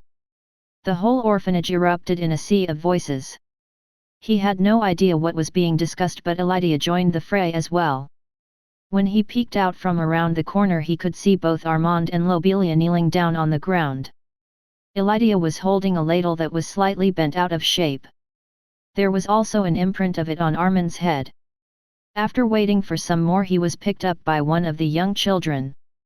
The girl looked cheerful and somewhat reliable even at such a young age. It was a bit funny, but the moment he saw her he could tell that the girl was imitating Elydia. Her mannerisms, the way her hair was done, and even the glasses made her look like a miniature version of the guild receptionist. Soon he found himself at a large table with a lot of kids. There were at least 20 of them here. Elydia and the others did a small prayer to Solaria, but it wasn't as excessive as some of the sermons that went down at the proper church. The kids were quick to dine in while he himself didn't eat much. With so many orphans around, it just didn't feel right. Only when he was stared down by Elydia did he take up some of the stew that they offered. The ingredients were quite basic, but it was surprisingly tasty. Roland recalled that the food at the inns and pubs he used to eat was far blander than this. He found himself finishing his bowl rather quickly and having to hold himself back from asking for seconds. With Elydia being such a good cook, he even started deliberating if he should have her make something at the store for the customers. Maybe opening a little dining area where they could rest and eat would work out. Roland then noticed something. Even though these kids weren't living under optimal conditions, even though their clothes were all filled with patches, even though the home wasn't the best nor was the food, they looked happy. This brought him back to his old memories from the 5 years he spent at the Arden estate. The food was better, the house was luxurious, and the food was made by people with special cooking skills. But, there was a certain empty feeling whenever he was around his old family. This certain feeling for some reason was not there in this room. The way the people acted, even with Armand and Lobelia acting silly. This felt different. They all seemed to have a somewhat deeper connection with each other. This doesn't feel so bad. Soon a stray thought entered Roland's mind and was followed by the faintest smile. Chapter 146 Report. It's surprising that they can live in such conditions and still have a smile on their faces. Roland was walking back home after being forced to take part in the family get-together. It was loud, some of the kids smelled rather odd, and he did his best to leave early. Even with all of those downsides to the experience, there was a certain warm fuzzy feeling. A feeling that he long forgot after coming to this world. He didn't ask too many questions as he didn't want to be too nosy or get too involved in their situation. It would be easy to solve their problems with money, but he didn't really have a reason to do so. This was still a harsh environment that they were living in. His funds would be better spent on expanding his workshop than looking after children that seemed healthy enough. The guards nodded their heads at him and allowed him to leave. The gate was closed and he had to exit through the side door. As with other cities like Albrook, there was a curfew. This hour fell at 9 p.m., all the gates would be closed at this hour and the guards started their patrol. This didn't mean that the locals couldn't go into taverns to have some fun. This only meant that they would be controlled if they ever wished to leave the city at this hour. Things like large carriages would be stopped and would need to wait till the gates opened in the early morning. It's good to be a higher grade adventurer at these times. Not all things were equal though. The adventurers had a free pass to move back and forth between the dungeon and the city. Everyone knew that the adventurers were the reason that this city was prospering. It would not be the best idea to slow down their biggest revenue stream, which was monster parts from the dungeon. Without his helmet to show him the way, Roland switched to a pair of glasses. With his skills to compress the runes even further, he was able to enchant them with the night vision spell. It was a bit annoying, but walks like this brought him back to reality and how this was not his previous world. If he was in a leading position in this city, he would get some construction workers to set up some street lights. The road that was leading up to the dungeon was also not in the best condition. It was just your average dirt road that was paved out by adventurer footprints. Luckily there were some attributes to this world that didn't totally make it a backward medieval world. For one thing, there was no stench of a horse or human excrement some people would attribute to such times. This was all thanks to classes like beast and monster tamers, that is. Creatures like slimes and some slug-type creatures liked to feast on those smelly things. This kept the streets clean. It didn't take much to tame a few slimes, so low-level adventurers could earn some coin by just pointing their pets to do the work. There were actually some large-scale operations that focused on slime cleaning. The little creatures were quite handy to have around. I should hurry up. Roland increased his pace as he had an appointment to keep. Today he would give back the improved Tier 3 schematic that he had worked on. Even with it being the correct one, he could not make it work. It was clear that he lacked some kind of layering skill to make it connect. The Tier 3 runes were clearly not made by a simple stacking method. There was a part that he was missing, and maybe the person he was exchanging notes with could help him with it. Back at home, he was met with a rather drunk Bernier and a sleepy-looking Agni.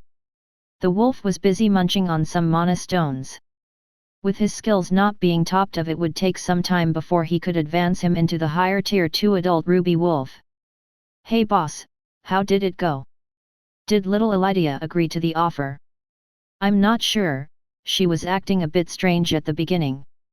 The girl was a bit more panicky before he presented his offer. She even looked somewhat disappointed afterwards, but he still hoped to make it work. Oh, did she refuse? No, I think she will think it through. Ha, if she is smart she will come work here. The biggest benefit that he was offering was not the increased salary, it was the weekend breaks. If someone took a moment to think about it, they would be asked to work less and get paid more. The only problem he could see Elydia having with his offer was his store being new. If she left the guild and his store went under, then she would be out of a job. But seeing as she was talented in that regard, she would probably be able to get her old job back. If she refuses, we'll have to go to the city hall and post a notice. He would rather get Elydia to work with him, but if she refused, that would not keep him from going through with his store. There was just too much work to be done for him and Bernier alone. They already had a part-timer arriving in a few days that would take over some of Bernier's duties. Roland entered his house while Bernier remained outside of his shed. The log shed in question had been extensively worked on by the dwarf. It now even had a nice side bedroom where Bernier placed a regular bed in. His own little place that was all his. Back in his own house, Roland moved to his own bedroom where the communication orb was in. Thanks to it being a runic variant, he was able to discover a few outside uses. While the program inside was above his skill level, he would be able to recreate the rune. It was tier 2 and didn't require much work besides a similar medium like the Golem core that he already had some practice on. The program inside of this rune was like a router that connected to a gate outside. This was all that it was doing, along with some other runes that were used to forward the user's voice and image. While if he just recreated the rune's design, he would only get another crystal ball. If he altered where the signal was transferred to, he could create his own closed system. This was something that he was working on, as he wanted to create a set of communication devices around his workshop. One would be placed in the new store while another would be down in his workshop. With a set of these devices, he would not need to run back and forth if his workers needed something from him. What am I doing? Roland gave out a sigh as he was looking over his own face in the mirror. Having spent a big chunk of his time hiding it, he was not used to displaying it to others. Even less to people that he meant to impress. It felt like he was back in time and trying to get through a job interview. The communication crystal gave out a sound, and after poking it with his index finger, it was activated. Soon he was greeted by a familiar-looking black cat. "Good evening, young friend. The moon is splendid today, isn't it?" Yes, it is." The clouds in the area made the full moon a bit less pronounced in his city, but this little comment had Roland thinking, was this cat a believer of the moon god instead of the sun goddess? "I've received your schematics." Roland could see the cat stretching out on the ground as before. He was lazily sitting on some kind of giant pillow. It didn't seem that Lucille was anywhere in this room. In the background, he could see some shelves filled with books and strange alchemical concoctions being brewed. This was a peculiar sight to behold, as they were floating up in the air by themselves. To someone that was not informed about magic, this might seem like much. To Roland, on the other hand, it was nothing out of the ordinary. It might have seemed like this was some hard-to-do spell, but the reality was different. Something like this was mostly done through memorization. The spellcaster would perform the task manually first while a spell was cast in the background. This would record the motions they went through, and when it was recast it would perform them in the same fashion. This was only the simplest variation of this kind of spell, which was also the worst. It didn't give much space for error. For instance, if the potions that were being floated around were in the wrong vials or the weight was not quite the same, it would break the spell. A spellcaster could add layers onto the spell. It was similar to a program that followed logical conditions. If the weight was not in order, one could program in a function to halt the spell, get rid of the excess of the potion, and so forth. This was no simple matter, as most of the mages followed the pre-made spells just like runesmiths did. Only the higher tier archmages could hope to unravel the secrets behind the spell's inner workings. And how was it? The cat took his time in strutting around the area to just sit back down on his pillow before he answered. Yes, it's fine. It's fine. What? Did you expect me to sing your praises for correcting a basic tier 3 rune, boy? Don't get ahead of yourself, this was only the beginning. Roland wanted to do nothing more than to go over to where the cat was and drop a slice of cheese on his face. Regretfully, in this exchange, he had more to lose if he angered the cat. His general spell knowledge was meager, so he was unsure of what he should start with. The beginning? Wait, I did what you asked me for, wouldn't it be time for you to return the favor? This didn't mean that he would not try to gain more knowledge out of it. Oh? Did you finish with the material that I sent you over? Yes, it filled up some holes in my knowledge, but most of it was quite basic. Roland shrugged as through the years of self-study and experimentation he gained his own way of thinking. While the runic books covered some bases, they didn't go into too much beyond what he already knew. Most of what the books focused were on disclosing the schematics and didn't go too much into detail about why. The books mostly divided runes into larger chunks of runic schematics that were then put together like puzzle pieces. This was very similar to his old approach where he just mapped out all the runic components that acted similar to circuit board components. The only difference was that the books didn't do a good job at dividing everything up, which then limited the uses.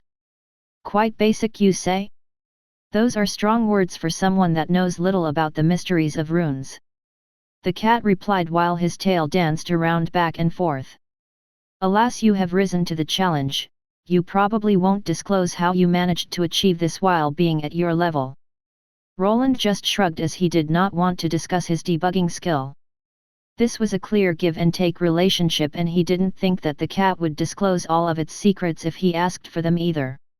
I figured as much. If you wish, I can send you some theorem about the inner workings of the runes, but did you have something specific in mind? There it was, his chance to make a move.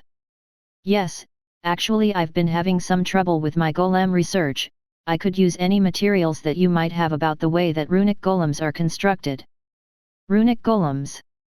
The professor, who was a cat, asked. Yes, is there a problem? No, but I expected you to be at least a bit different than those bearded buffoons. I guess you are still a runesmith and they only have those clunky contraptions on their mind. Is that so? He wasn't really sure how to reply to the cat's rant. To him, golems and their variations that could be made were quite intriguing. What kid didn't once dream about having a robot do their biddings? The golems were quite similar to their modern-day counterparts, but they actually worked. Fine, I'll send a Gale to you, but I'll have you look over some schematics. That's fine, I'll correct them if I can. If you can? Does your little secret skill have some limits, Mr. Wayland? Roland didn't reply as he wasn't sure himself. The only time that his skill had failed him was when he looked over the runic bank card. If the card was a tier 3 rune or a tier 4 rune, he had no idea of knowing. I'll take your silence as a yes. Interesting. The cat started grinning for some reason while nodding. Very well, this will be all for today. Soon they said their goodbyes and Roland was left in his own bedroom to ponder. He was sure that what the cat sent him to alter would become increasingly harder. But, this was all fine as it would only aid him in discovering his own limits. While he was unable to make tier 3 runes himself, he was gathering important research materials for later. The components that these tier 3 runes were composed of were similar in some spots while totally different in others. There were some findings that he made after working on this first one. For once it seemed that the rune had one base rune that acted as the core. The stacking effect would be multiplied from it as the other stacks had similar base patterns, which then added more changes. Roland knew that he could probably map the tier 3 runes out just as he did with the common and lesser ones. The biggest problem here was, as always, the inside spell structure that made the whole rune work. If he didn't understand that, he would not be better than all the other runesmiths that just copied runes over from old books. He wanted to be able to customize them to his own wishes, only then he felt like he would be able to call himself a proper runesmith. The Gale should arrive tomorrow. He rubbed his chin while sitting down. Luckily his cat friend did things with haste. The new tier 3 rune schematic would probably arrive early in the morning. With it, he would receive some insights into golems. Roland made a mental recap of what he needed to do. First on his agenda was finally creating his first prototype golem. Then the creation of the store would be next, along with hiring more people. The thought of buying up more of the land around his house had also sprung into his mind. While he left some of the empty unkempt fields out of the picture, he might be able to use them. If he managed to fashion golems, then next in line would be automation. Having a small factory building with golems and machines that could create basic weapons might not be that far off. The more I think about it, the workload just increases. With a sigh, he went to bed. While his dream of becoming a business owner was somewhat already in motion, it wasn't the end. On his mind were many ways of improvement and innovation. Just how much could he build up this runic workshop? Could it reach the heights of some companies that spread through the kingdom? Maybe it could even go beyond that and he could become a household name on the whole continent? I'm getting ahead of myself, one step at a time. Good night, Agni. A certain ruby wolf gave out a woof while laying next to his bed. Soon the two fell into a deep slumber, one dreaming of being a baron of runes while the other's mind was filled with pesky squirrels. Chapter 147 Golem. Runic Cleansing has reached L4. Roland looked at the cleansed golem core in his hand while grumbling. The item had been cleaned of any remains of the monster that it had belonged to. Normally this would be a moment to cheer, but the number of shattered cores that ended up in the dumpster still made his head hurt. Several weeks had passed ever since he received the basic books on golem creation from the cat professor. They introduced him to some golem designs that he could use and explained the pros and cons of them. As this was his very first iteration, he would need to go for the most basic model. There were a few designs that he could go with, but he chose a simple one. The golem's base would be shaped like a rectangle. From the sides of it, he would insert 4 legs that would be used to give it motion. The first basic quadruped design was a good starting point, as he wouldn't need to worry that much about the balance. Getting a golem to have a human shape was not such an easy task. The biggest problem was the balance of parts. One badly fashioned part could make the whole creation be unable to move and stumble all over the place. The human body went through hundreds of thousands of years of evolution.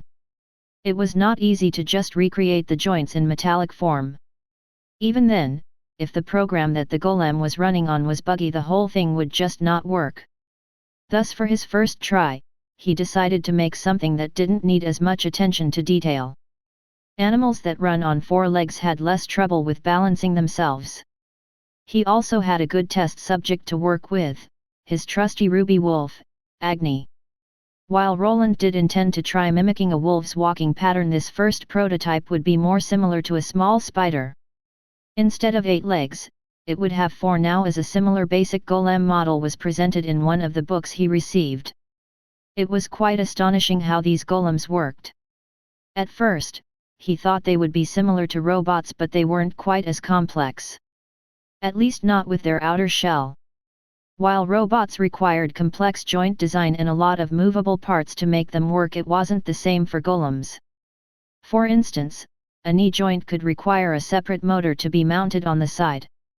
It could also use pressure pumps, springs, and all sorts of other solutions. With runes, on the other hand, magic was the driving factor. The magic could generate all the push and pull forces that joints needed. This also didn't require separate small motors or valves of any kind. The golem just needed one power source on its body along with the golem core. Thanks to this fact, he didn't need to worry as much about the design. For his first spider-type golem, he would use simple joints with some constrained movement. The first iteration would have legs composed of 3 parts. They would start out by being connected to the main body and to the main joint. This joint would have limited back and forth movement that wouldn't allow it to bend downwards. To it, he would attach the middle part of the leg, which would have the reverse type of movement. This would allow it to somewhat be able to squat down to the ground. The last part would have the same movement joint as the previous one. This would be the foot portion that would actually be making contact with the ground. With all 4 spider-like legs connected to the main body, the golem should be able to somewhat move itself around. By moving the joints that were connected to the main body part, it should even be able to turn itself around. The last important part of this golem would be the head. This would be the part with all the golem's sensors that it required to see the world. This was a part that he had already worked on before and created his mapping device with. Making his golem identify him as its master wouldn't be hard. Just as he thought it over before, he would create additional items that would be recognized by his golems. Luckily, in the books, this was all discussed and the craftsmen could imprint their magical signature onto their creations. This was similar to a fingerprint and was hard to copy by others. Hard but not impossible. There of course were ways to take over golems that didn't belong to the creator. This was not an easy task to perform while the golem was active and defending itself. Thus the only real way of doing it was after it was disabled. An easy way to go around this would be when a person knew the creator's magical fingerprint or had access to the golem's key. These magical automatons could be given to other people. The craftsman just needed to imprint them as the true master. Even then, the person fashioning this golem mostly put a backdoor in for themselves. No one wanted their own creations to be used against them, even less when they were giant war machines. Here boss, the last one, just like you wanted it, but are you sure this is what you wanted? Bernier was to the side bringing in the golem's legs. With the help of his assistant, he could focus more on the runes than the basic skeleton for his new creation. With all of these parts here he would just need to weld them together and then apply the runes. With a good enough diagram and a splendid helper in Bernier, it wasn't much of an effort to get the golem's body into place. The prototype wasn't that big, with its chassis being about the size of a modern laptop. The golem's main body had special attachments for the legs which were just screwed into place. With time these hastily produced joints would start to loosen up. When that time came, any golem would need a varied amount of repairs. Only when using superior materials could a creation like this work for years and not fall apart. When all the parts were put together, the creation looked like some kind of four-legged creature with a silly square-shaped head. The main camera in this golem was just a small square box with a brown matte gem. This was not a monostone, it was a crystallized mineral called the Levin crystal. It could be polished down to form a nice-looking orb and came in various shapes and sizes. It was one of many other various materials used for magic-related items. A runesmith was able to inscribe light runic inscriptions in these types of crystals. The crystal was needed as a sort of lens that let light in. Through it, the golem would be able to see and distinguish between targets. This was not the only way for his contraption to distinguish between targets, but it was one that he was more familiar with. He could mimic his mapping device that he previously inscribed onto a ball of metal. This type of sensor was more of an add-on, but it could not replace a true one that allowed the golem to actually see. Without the eyes, the golem would be only able to see the general area it was in and the spot its targets were in. The amount of movement it would be able to react to would be also very limited. The map worked at a large delay that could only be brought down to 1 second per update. This made the feature good for a wide area scan but not for close quarters combat. Through working with the golem cores, his fine mana skills had been upgraded as well, so Roland didn't fear this crystal bursting in his face. Well then boss, I'll leave you to it. Bernier helped out with the initial assembly, but Roland would be doing all of the rest himself. The initial runecraft procedures were done by him on the separate parts while Bernier was working on them. This was one of the first times that he had worked on so many separate parts. This project required a lot of planning and mapping out. All of the legs needed to be inscribed with runes before the assembly. After all of the parts were brought together, it would be quite difficult to proceed from there. He would not be able to heat up the whole golem to make it easier for himself out of fear of something getting broken. Using his hammer on the parts when they were all connected together was also out of the question. He could attempt a hands-on approach by forcing the runes in through his hands. This would take some time but was possible if he managed to increase his limits further. Just as his level went up, so did his stats grow, but with how harder rune crafting was on the better materials, Roland expected to stick to his hammering for quite some time. This meant that with this one he just needed to use the hard method of doing it by hand on just the spots that connected to the pre-made chassis. Ethereal pathways for the joints were a must, as it was a requirement for any moving parts. With this being Roland's first time, he was meticulous. The spots where the joints were connected were touched in a gentle fashion and his mana flowed in at a slow pace. Sweat covered his forehead as he worked. Compared to the previous years, his skills had increased exponentially. Thanks to this, it didn't take him that long to complete this part of the project, and in only a few hours he had everything fused together. The debugging skill was a godsend at moments like this. With only one glance he could tell if there were any mistakes made. Even though he saw a few red lines here and there, it seemed that the whole process was a success. Now came the last phase of the plan, giving his creation a proper power source. While he would be happy to just plug it into his runic generator, this was not a possibility yet. Instead, he used this world's equivalent, which was Eloquence crystals. The one that he managed to receive from his dungeon expedition would finally see its use. This, as everything else, had already been pre-arranged. While the golem core was right in the middle of the rectangular body, the small compartment for the Eloquence crystal was right below it. After opening a little latch, he just slid the crystal in. This power source was quite pure, as it was able to retain a solid form. With time it would start to turn to liquid, which after a while would be burned up and vanish. The inside of this little square compartment was fitted out with special siphoning runes. The power source didn't need to be placed in any kind of socket, as the runes would just suck the mana away by themselves. As with all of his previous creations, Roland didn't shy away from adding a couple of mana stones to lower the power consumption. Only after he had worked the kinks out of this prototype would he attempt making it from ether versions of deep steel. Then maybe he could move up to more exotic metals that could produce a real powerful golem that could go toe-to-toe with high tier 2 monsters or even tier 3 ones. While the creations of runesmiths were mostly slow, they did possess an uncanny defensive capability. Even strong monsters would find it hard to do any damage to a golem's metallic body. Without a noticeable weak spot that was a golem core, it was quite hard to take one out. This also made ones created by human or dwarven hands much better. The craftsman could hide the core deep inside of the metallic body, which would make it extremely difficult to battle such a metallic behemoth. Finally, it's time. Roland swallowed his own saliva hard as he completed his checks. All the runes looked to be in order and the inside software had been implemented from the books. In theory, this would be enough to activate it. Before going through with it, he looked back onto his notes. After double and triple checking everything, he finally decided to go through with it. The activation process was quite easy. There were a few ways a craftsman could go about it. One was by just activating it by giving the runic structure a jolt with their own mana. Such an activation would just place the golem into a perpetual on state. The only way of shutting it down would be by touching it again to turn it off.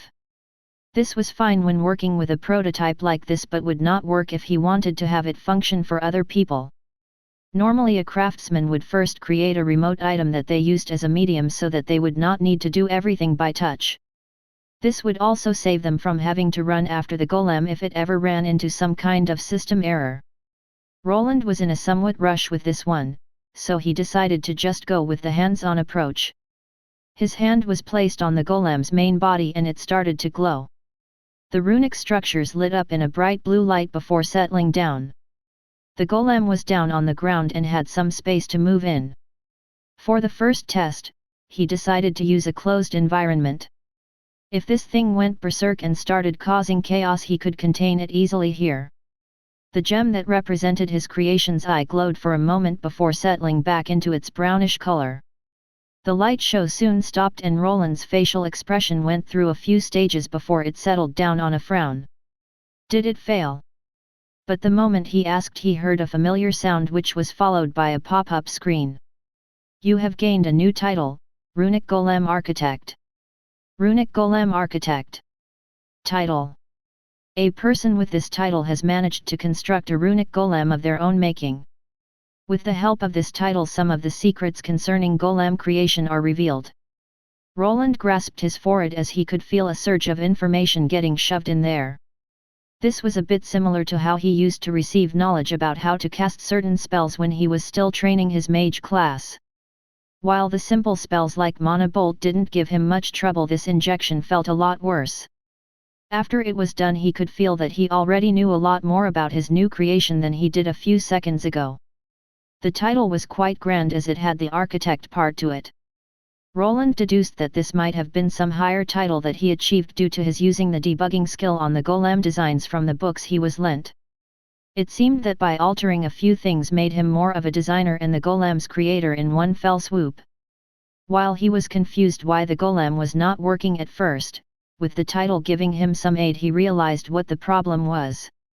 The golem was in working order, but it needed outside input to make it function. It was as if he managed to turn on the PC, but he didn't go into the operating system just yet. Thus, while stretching out his hand towards his creation, he finally gave it a simple order. Golem, stand up. The little gem eye of this small automaton shone for a moment before the legs started rattling around. It looked a bit strange for a moment, but soon the insect-like legs started moving around and the golem rose up slightly from the ground. Golem, move one step to the right. The small contraption creaked a little bit, but it managed to slowly move its legs in such a way that they carried it to the side. Even though Roland was not responsible for the runic program running these calculations, he was quite fascinated that his newest creation was working. A smile appeared on his face as he clutched his fist in victory. The title was there and it was working. His preparations that took him months to plan finally bore fruit. Wait, what's that smell? His little victory pose was brought to a stop as he noticed that something was off.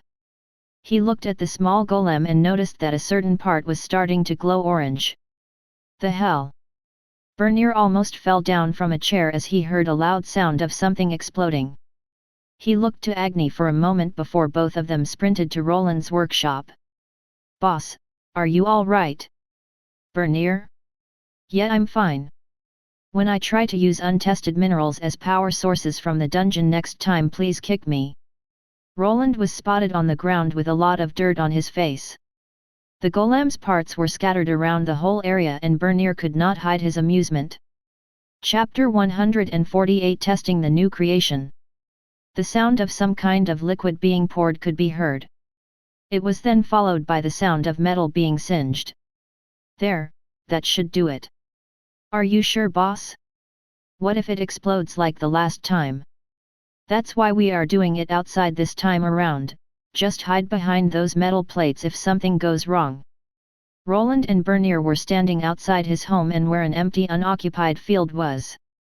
On the ground was a four-legged contraption that looked similar to a very blocky insect. 10 meters from it were thick slabs of metal shoved into the ground. Okay, I'll activate the Bugbot Mark II now. Roland proclaimed while Bernier ducked behind the protective metal. Agni was also there and was ordered to keep his distance and alert them if any people came too close to their testing area. You sure come up with interesting names there, boss. He frowned a bit after Bernier started chuckling. He was not sure how to name this thing, but it needed something to distinguish it from others.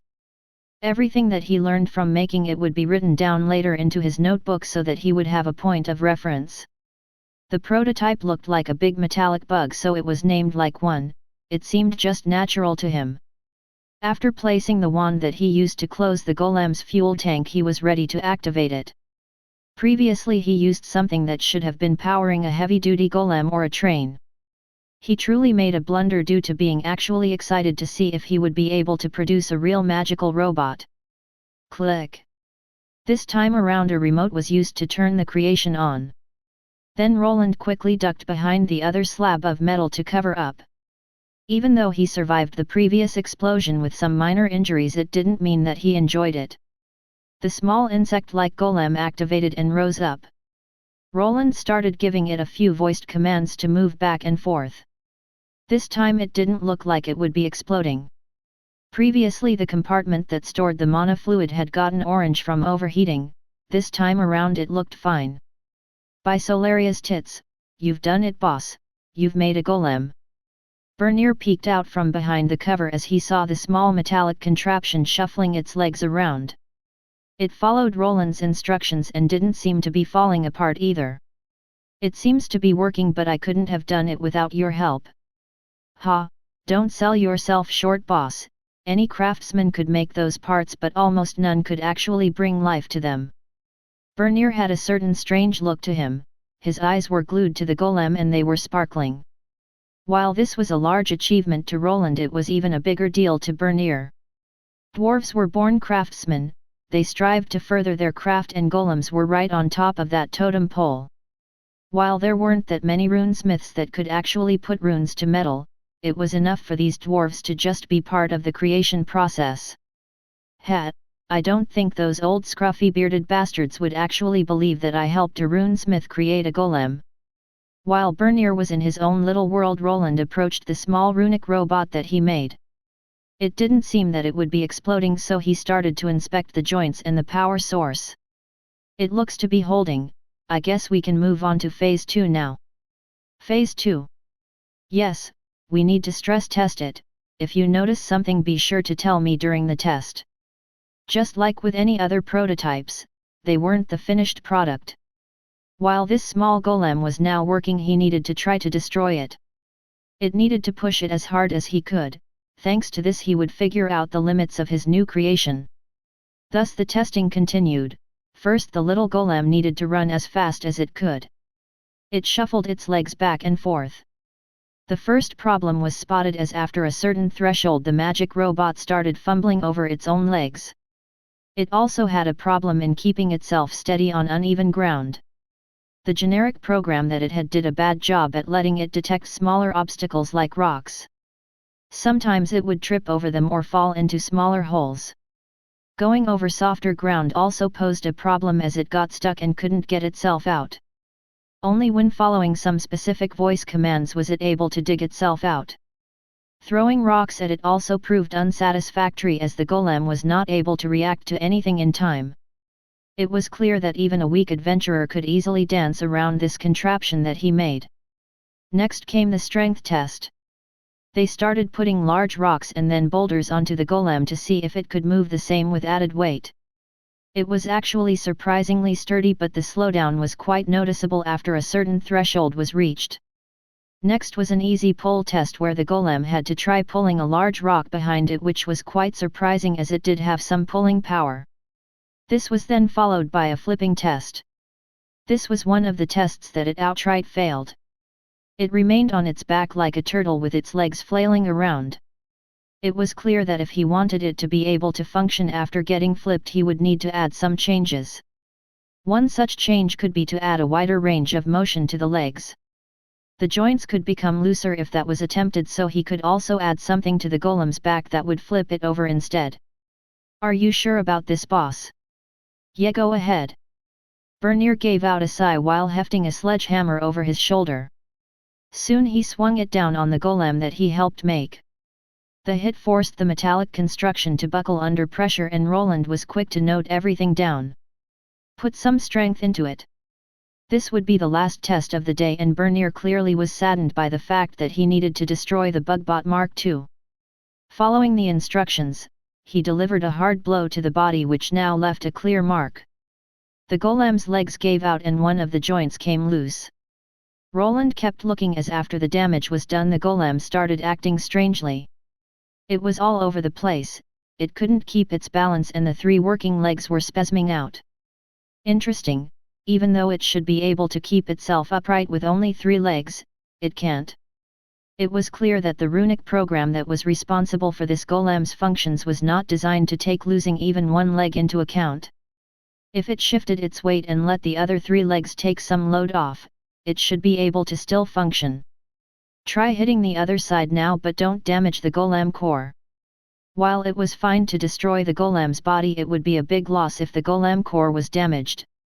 Roland didn't know much about the golem's inner workings, but inside of that core would be the information. It might have looked like he was just destroying his golem and testing its resistance. But, the runic program he put into the golem had a helpful feature. This feature was discovered in one of the books that the professor gave him. It allowed the golem to store limited amounts of data that could be analyzed later. With the timestamps that he was sure to make in his notebook, he would need to figure out to what this data corresponded. Luckily for him, he would not need to go through a tedious process of elimination like he did when he first tried working with runic components. No, this time around he had some research that the runic magus had lent him. With it, as a reference, his progress would be a lot faster than before. Well then, think we are done here. Roland looked at the beat-up remains of his golem. He bent down to pick it up, and even now the contraption was still moving. If the golem core was not damaged, it would keep sending signals to the intact runic components. This caused this contraption to look a bit strange, as it was flopping the half-broken legs around in random directions. With a click of the switch onto the remote that he made, the golem was disabled and it stopped moving. As he was about to leave though, he heard a loud howling that came from where Agni was ordered to remain. "What is it, boy? Did you sense someone?" Roland and Bernier moved to where the ruby wolf was making noises. When they arrived they could see him growling at the nearby forest area. Neither Roland nor Bernier had any real detection skills, so they could not detect anyone hiding in the bushes. What Roland could only do was to take out his mapping orb to see if he could detect something. The map was soon displayed before him, but he could not see any people nor monsters on it. The only dots that he could see were the ones for simple animals. "It looks like he might have seen a squirrel or something. You should have seen him chase that one poor squirrel all up onto a tree. I didn't know that he could climb so well." Bernier gave out a chuckle while petting Agni on the head. The dog seemed somewhat offended by the gesture, but there was nothing that Roland could do or say. It didn't seem that they were being watched, or at least that if they were, the person was not here anymore. All of them returned to the workshop and together with Bernier they started taking the golem apart. Everything was mapped and the damage was written down into his notebook. The last thing that he had to check for was the mana fluid tank. Surprisingly, the golem didn't burn through that much mana. From what Roland could tell, golems didn't require that much energy to function. Only when someone tried giving golems some spell-slinging functions would they require a lot of juice. It seems that when it comes to pure mechanical force, then the golems are quite cost-efficient. The day turned into night and Roland was now in his bedroom noting a few things down. When he recalled all the golems that he had seen in Edelgard, they all lacked such spell add-ons. They were mostly used for their large frames to do manual labor. Only the golems down in the dungeon were seen to perform magical attacks. This was probably all thanks to the dungeon's nature, as the monsters there were provided with mana by the dungeon itself. If he ever wished to create golems that could actively shoot magic at people, he would need to take the energy problem into consideration. While Eloquence fluid was a power source that worked well enough, it cost a lot of money. Unless he was able to head down into the secret room in the dungeon, he would need to develop another way to get around this.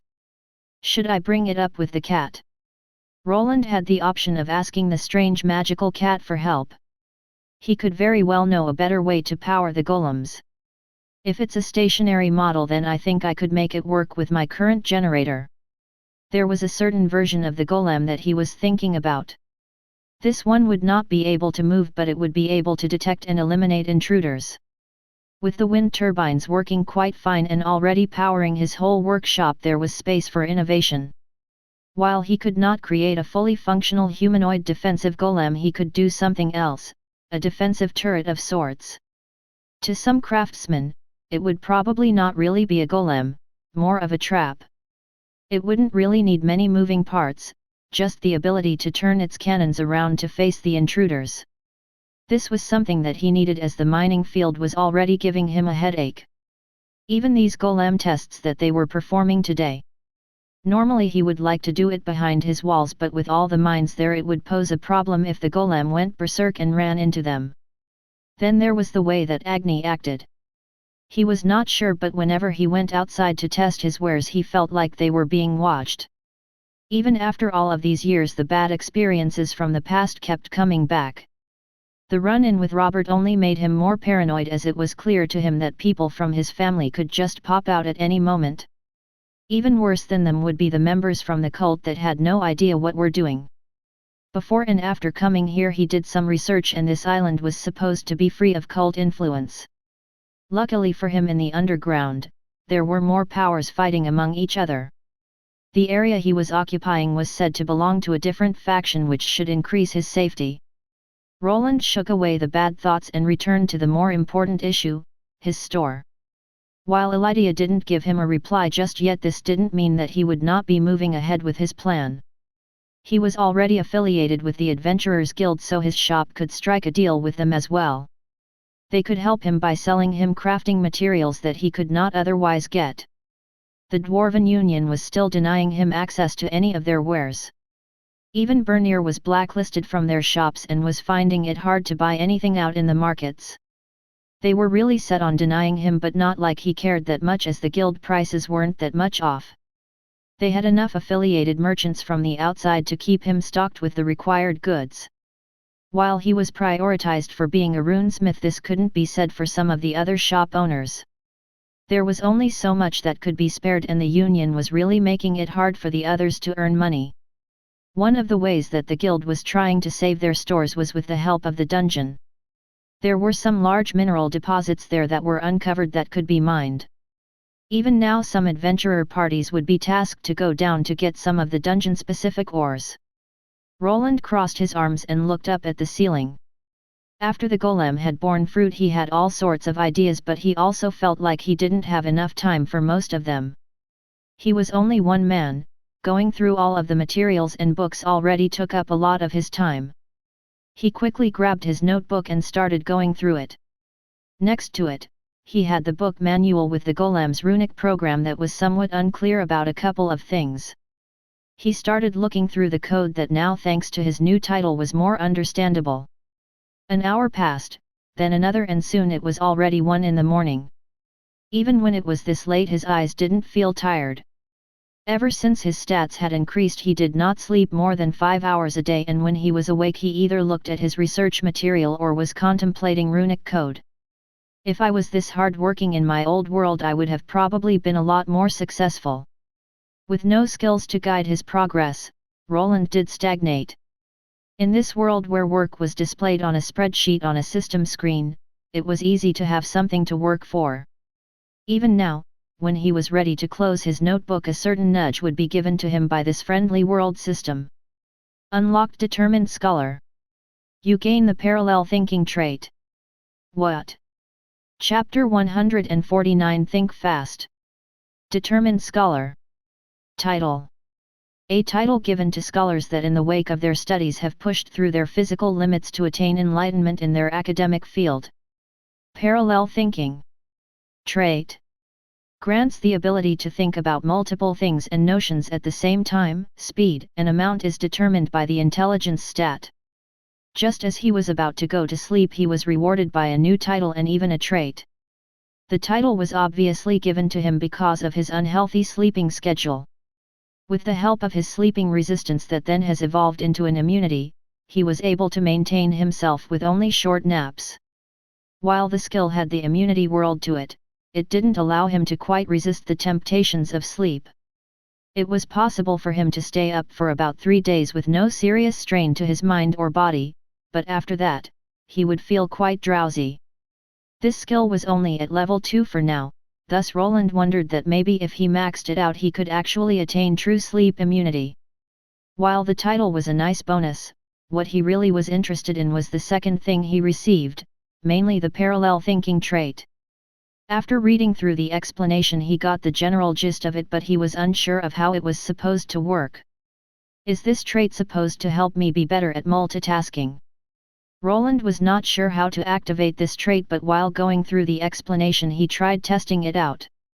He tried thinking about a hard mathematical problem while also trying to recall some activities that he did the previous day. It was a bit odd at first, but he found that he was actually able to visualize all of it separately. He managed to perform this thinking exercise at the same time without having to strain his brain too much. I wonder. With some inspiration, he pulled out 2 pieces of paper. This was part of the research material that he received from the professor.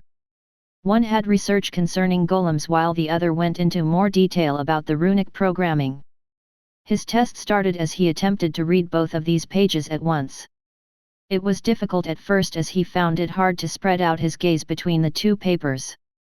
After a few minutes of straining his eyes, he was finally able to read both of them at the same time. When he stopped he could clearly recall the information that he just went through without any holes in his memory. This realization made him lean back and chuckle. Such a trait was a godsend for this situation. With so much research material and golem-related research, he was having a hard time keeping it together. He still had to craft runic equipment for the guild while also thinking about his own shop, the house defenses, and then his family problems. With this handy trait, he could double his research speed, maybe even triple or quadruple them. The description added a part about his intelligence stat which made the trait better. Intelligence was his best stat from them all. It was also possible that his rare class multiplier would be accounted for. After the Golem testing was concluded, Roland found himself doing a whole different round of testing. He needed to know the limits that this newly gained trait would give him. First came the reading test, which brought him to about 3 separate texts at once. The biggest limit when reading was concerned depended on his line of sight. It was hard to focus if the books were not close to each other. It was also a bit awkward to read at first, but Roland discovered that he could also move his arms independently from each other. While he was reading some texts, he was also able to scribe down a runic scroll. The grade dropped a bit at the first try, but after he got used to it, he was able to actually scribe and read at the same time. Roland was sure that if he wanted, he could create 2 separate runic scrolls at the same time. It was as if he had 2 separate heads working half of his body when he was performing this task. Luckily, this trait didn't give him something like an alternate personality. He was still only one person that could just use his brain functions at a higher rate. It took him the whole night and ever all morning to go through figuring this thing out. He realized that even though this trait was meant for gathering more knowledge, it could very well be used for battle. His mind was able to react to more than one stimulus at the same time. It would clearly be handy during combat. While he focused on the enemy's weapon with one part of his mind, at the same time he could look for that deceptive strike that was coming and instantly react to it when it happened. This was easier said than done, as he did not really have that much battle experience in using this trait. It could help him combat the gap that was slowly increasing between him and people with true battle classes. While they trained themselves to have lightning-fast reflexes and react to everything within a split second thanks to practice, he could use brain power for a similar effect. Instead of muscle memory, he would actively react to everything by being able to split his thoughts between actions and multiple opponents. His eyes weren't the only thing that he could separate from his body. Hearing and touch were also accessible. Taking this into account, it would help him hear or feel people coming in from unexpected vantage points that he couldn't see with his eyes. "Hey boss, you wanted to see me? What's with the runic launcher, are we getting robbed?" Roland called Bernier over as he was somewhat intrigued by how flexible this new trait was. The plans were to work on the 3rd iteration of his golem, but that could wait. If he managed to master this skill, he could very well triple his output. "No, I just need to test a few things, it's loaded with empty shells, here." Roland gave the slightly improved runic launcher to his assistant and then told him what he needed to do. "You want me to aim at you and shoot as fast as I can." While the runic launcher still needed a crank, it could shoot out large spheres of metal faster than Bernier could throw them. Roland just wanted to see if he could react in time to dodge them. "I don't think this is such a good idea. You have that look in your eyes, have you not been sleeping enough? How about?" "I'm fine, I don't need sleep, now shoot me, we are wasting time." While it was true that Roland had been buried in research material and he was starting to feel strained by the work, he was somewhat excited to test this new skill out. Bernier, on the other hand, knew that his boss was being hasty, as this wasn't the first time when something like this happened. Roland was smart enough to place a helmet on his head and also use some body armor. He did a peculiar thing though, as he didn't face Bernier directly but turned so that he would see him out of the corner of his eye. Boss? Shouldn't you look at where the shots are coming from? If I did that, then there would be no point in testing this skill." The intent of this test was if he could react to a fast incoming threat while not directly looking at it. It would be somewhat easy to do it for him, as he was a Tier 2 class holder with enhanced reflexes. What he wanted to do, is to see if his parallel thinking trait was as fast enough to help him react as if he was looking at the muzzle of the runic launcher himself. He could still see Bernier to the side, but his attention was elsewhere, on a particular scratch on his fence. Bernier could do nothing but shrug and aim the runic weapon. If Roland had made up his mind about something, he knew that he could not change it. He knew that the orbs were hollow and would not cause lasting damage even if they hit Roland. "Are you ready?" "Sure, fire them as fast as you can and try aiming for the body." Roland got ready as a little green glow appeared on his helmet. This runic spell traveled towards his eyes and made them shine in the same hue. This spell somewhat enhanced his vision and would aid him in this test. He was not quite convinced of his own physical capabilities and wanted to test it first with some help. The first orb traveled towards him and he could clearly see it going for his chest. Even though his attention was on other things, out of the corner of his eye he was following Bernier's every move. This new trait allowed him to see his assistant lean forward and take aim. He could clearly tell when the trigger was pulled even though he was mostly focusing his gaze elsewhere. Thus he stepped to the side just in time for it to pass him and for the next one to be fired. While it wasn't hard to concentrate on the first and second shot, the more pellets traveled his way the more concentration it required. This new skill seemed to be working just as he had thought. Normally he would not have enough time to turn his head and react fast enough to evade this speedy projectile. Okay, that's enough. Roland started rubbing his chin while looking at the pellets that he had dodged. While he was able to do this when the weapon was right in front of him, could he do the same if two people were firing from other vantage points? His class was runesmith. He could not reliably detect people that were standing behind him. He relied on the scanning device to detect hidden enemies and even Agni was better at detecting non-magical traps than him. Even if he could use his hearing to notice that someone was behind him, he had no training nor skills to judge how far away they were. But this didn't mean that he didn't have something in mind. With an enhanced reaction time and good eyes, he was thinking of implementing a small aid into his next helmet. Did he really need to keep the detection device in orb form and activate it constantly?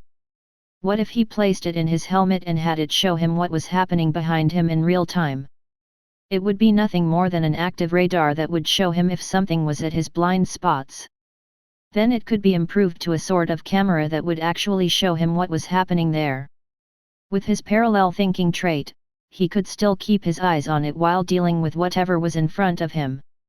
At first, Roland thought that he might need to switch to some sort of battle class to protect himself. But now, on the other hand, he was thinking that he should focus more on what he was good at. He might have been depending on crafted items too much, but so were classes like Master Swordsman. Without the right weapon in their hands they would not be able to unleash all of their skills. Roland's weapon in this situation was his brain and all of his crafted creations that he could bring along. His biggest advantage over others was that he could customize his weapons and also prepare more if he needed them. Though this also put him at a bigger disadvantage. While a swordsman only needed one sword, he needed a whole lot more. A suit of armor to protect his body and for casting spells. Then he also needed specialized weapons for certain situations. Like for the ruby golem that required a heavy sledgehammer type weapon. Even though he might be able to make himself a number of golems to protect him, it would be impossible to take them along on his dungeon runs. Having them walk all the way from his house and down into the dungeon would probably increase the exploration costs. What he really needed was a certain storage technology. The golems were not living beings, so he would be able to place them in spatial items. This would conserve valuable mana fuel that was needed for them to operate. This was also something that he was willing to put his research into, but there was a small problem. Apparently dimensional magic was quite the difficult field and runesmiths were not really the scholarly type. This was also why all of the storage bags that he had come across were made by other means. He needed to somehow get his hands on that knowledge, but he was refused by the only person that could make that true. The kitty professor apparently didn't think that he was ready to delve into that field of magic. He gave him a little speech about trying to run before being able to walk. It seemed that he would need to prove himself to his academically inclined friend before he gave away the spatial runes. "I think we shouldn't do things like this here, boss," Bernier called out to him while walking towards the large fence that was reinforced with logs. One of the orbs was embedded in the wood and after pulling it out an indentation was left behind. "You might be right." Roland looked at his house again before going back inside to go back to work on his golem. Now equipped with the new trait, he wondered how much faster he could improve. While finishing up with his golem research, he and Bernier were also moving along with the expansion. He was deliberating on buying up more land around his home while he was at it. With his home still being far away from the city, there wouldn't really be a big spike in prices just yet. But when he actually made a successful spot for adventurers to visit, someone might see it as an opportunity to expand towards this location. There were already moves being made to build up taverns outside of the city. While it was more dangerous, it was also not taxed as much. Some people didn't really care about danger and had their own little bands of mercenaries ready to protect their assets. While Roland would do nothing more than build up defensive turrets and place massive golems all over his property, this dream was a bit far-fetched. It would probably take years till he would have enough skill and money for something like that. Instead, he would need to add more people to his side. One was the shop attendant, which he still hoped to give to Lydia. The other would be to some guards that would stand there and look intimidating. I guess it's time. Luckily the taxing system in this world is a lot easier than in the old one. Roland commented while walking down into his workshop, in which he would spend the remainder of the day in. After a good night's rest, it was time to head into the city, where he would check the prices of land once more. Then only 2 days from now, the construction workers would be arriving and he could finally move forward with what he was striving to do for many years, start his own little business. Chapter 150 Pesky Dwarves. Say, what did they fin out? Not much. Informant didn't wanna get too close, as they have some strange mutt guarding house. A couple of dwarves were talking to each other while grumbling slightly. How come are we paying them if they can't do hair jab? One of the dwarves spoke up, as he was unhappy about the lack of information that was given to them. They had been spying on their competition and even hired one of the town's known ruffians to keep an eye out on the house that was outside the city. They did fin oot something and it doesn't look good. He reported that they brought up some strange-shaped lump o' metal. Strange lump o' metal. 'Twas supposedly Movin. Movin?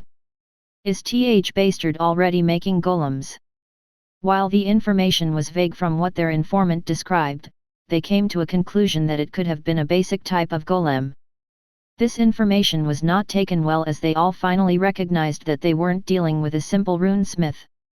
That human must have someone backing him, or he is hiding his real identity. Audioist will not believe that someone that young could make a golem. The dwarves here nodded with their heads. In their eyes, the man that was calling himself Wayland was a true mystery. They saw his wares. In some places they were average at best, while in other aspects they overshadowed old masters. The biggest mystery for them was how a human was doing this.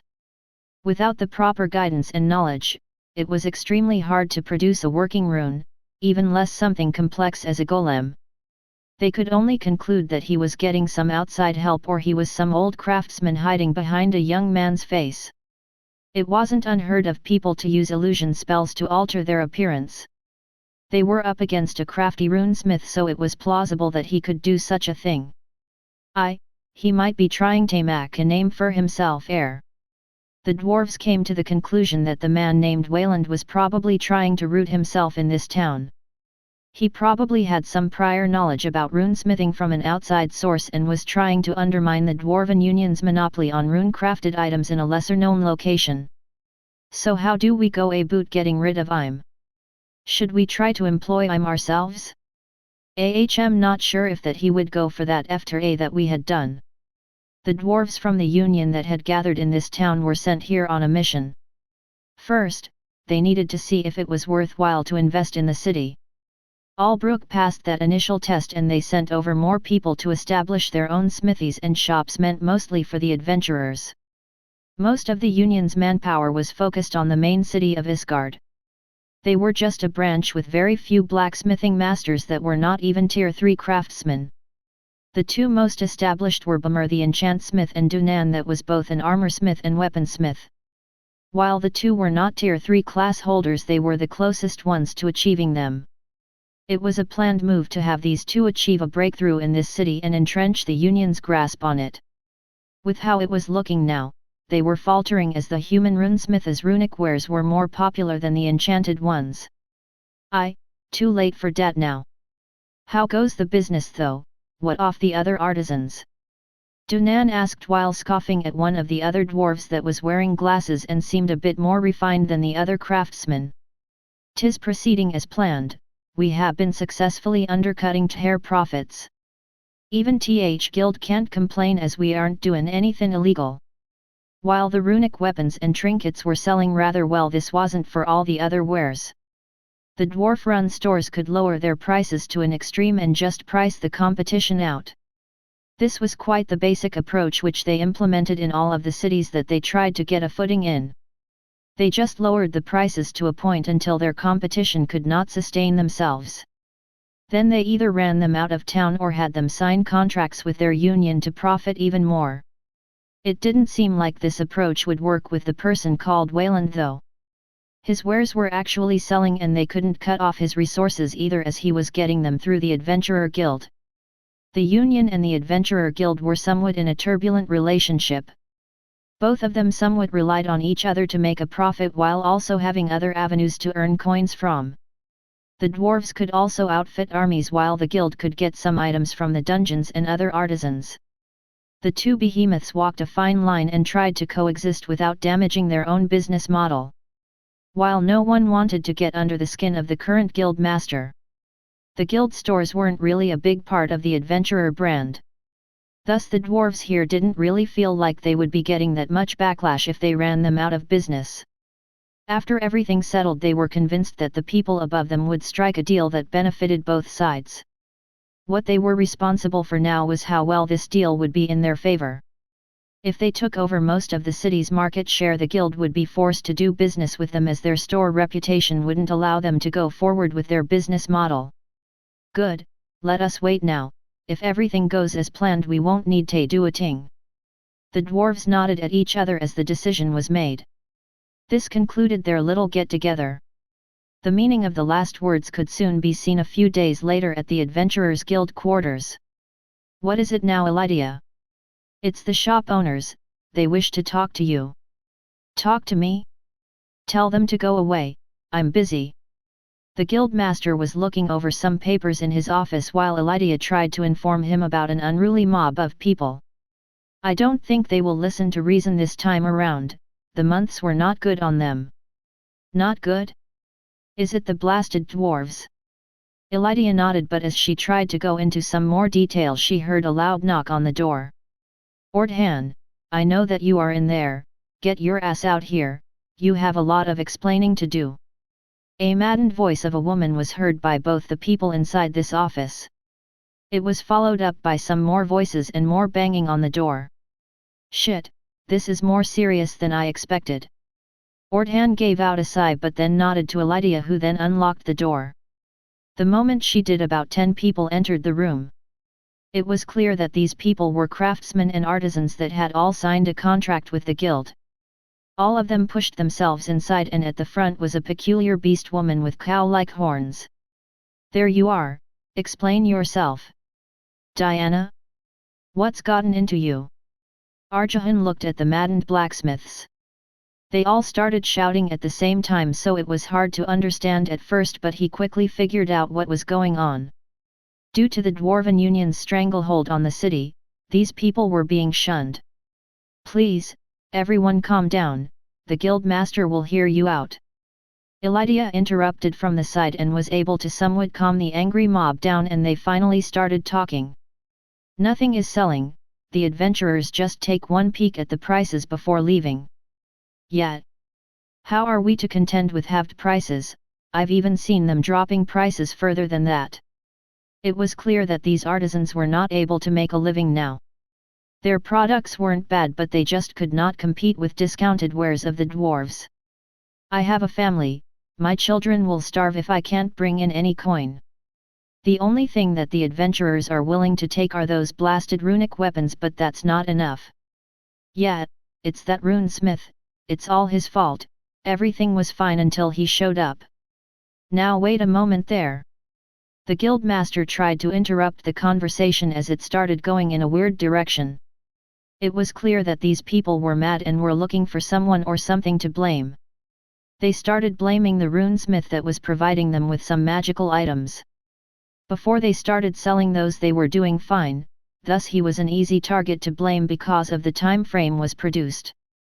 To them it didn't matter that the Dwarven Union was to blame, it was an entity that they didn't see themselves fighting against.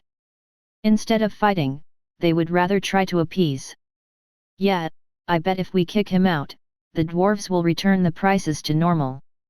The angry mob continued to shout and most of them agreed with each other.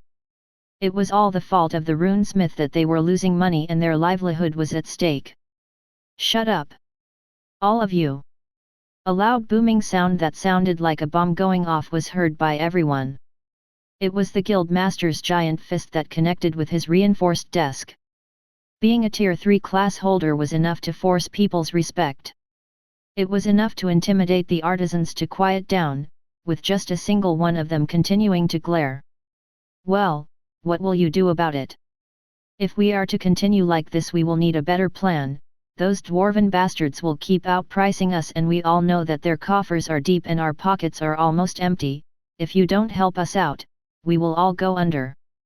Diana commented while looking Ordhan straight in the eye. I heard you, I will make a decision but I'm not going to make it now, now leave. The craftsman looked dejected but not like they do anything to the guild master. If he wanted he could easily use his superior strength to toss all of them out of his office. Soon all of them left and only the guild master and Elydia were left inside. You can't seriously be thinking about what they proposed, right guild master?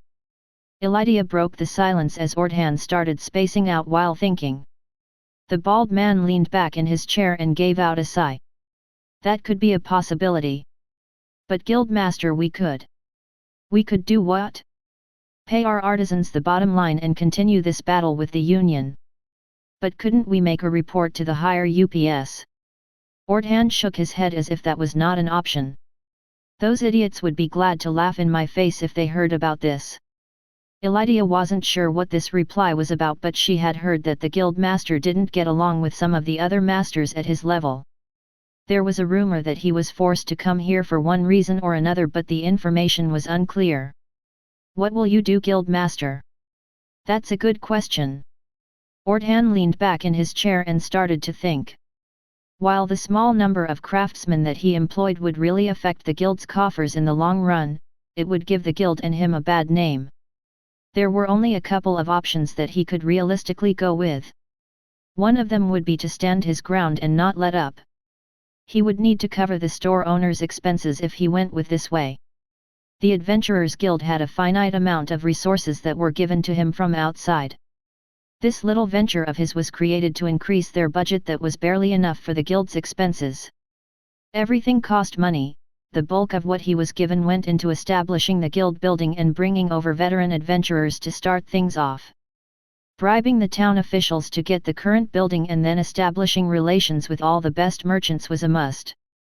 Asking for more funds from the main guild was out of the question.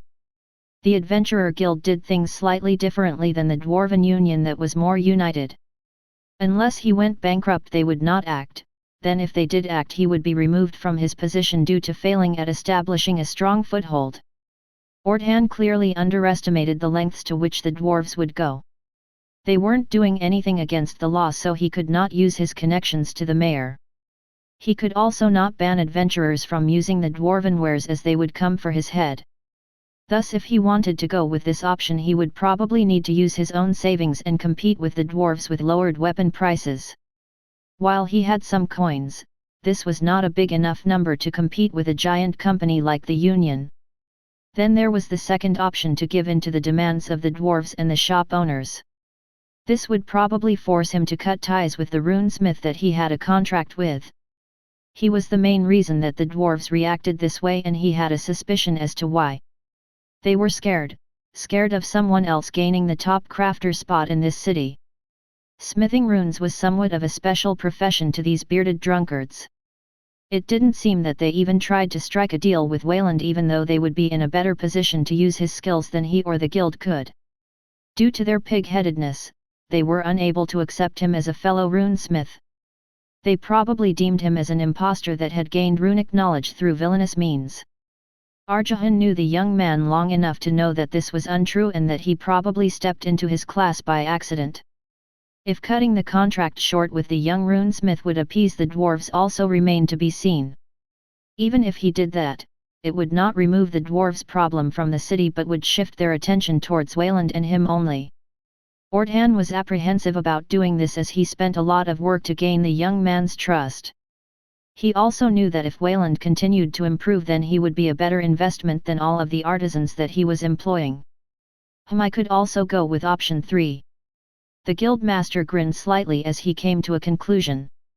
While the second option would probably be the most practical one, he wanted to try something different. He was not really scared of some dwarves, thus he made a plan while moving forward. Elydia, I need you to do something for me. Yes, Guildmaster. Arrange an appointment with the dwarves from the Union, I need to talk with them. The dwarves? Are you going to? Before the woman could ask the question, Ordhan moved his hand up to stop her from continuing. This isn't something you need to know, just perform the task and don't ask questions. While Ordhan knew that Elydia meant well, the fewer people knew about his plan the better.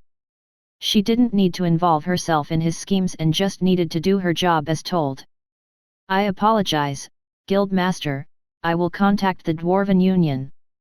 Elydia bowed and then removed herself from the Guildmaster's office. The bald man stood up from his chair and walked over to the window. There he could see a busy road where various people were shuffling around. This will certainly be interesting, I hope the little runesmith will be up to the task.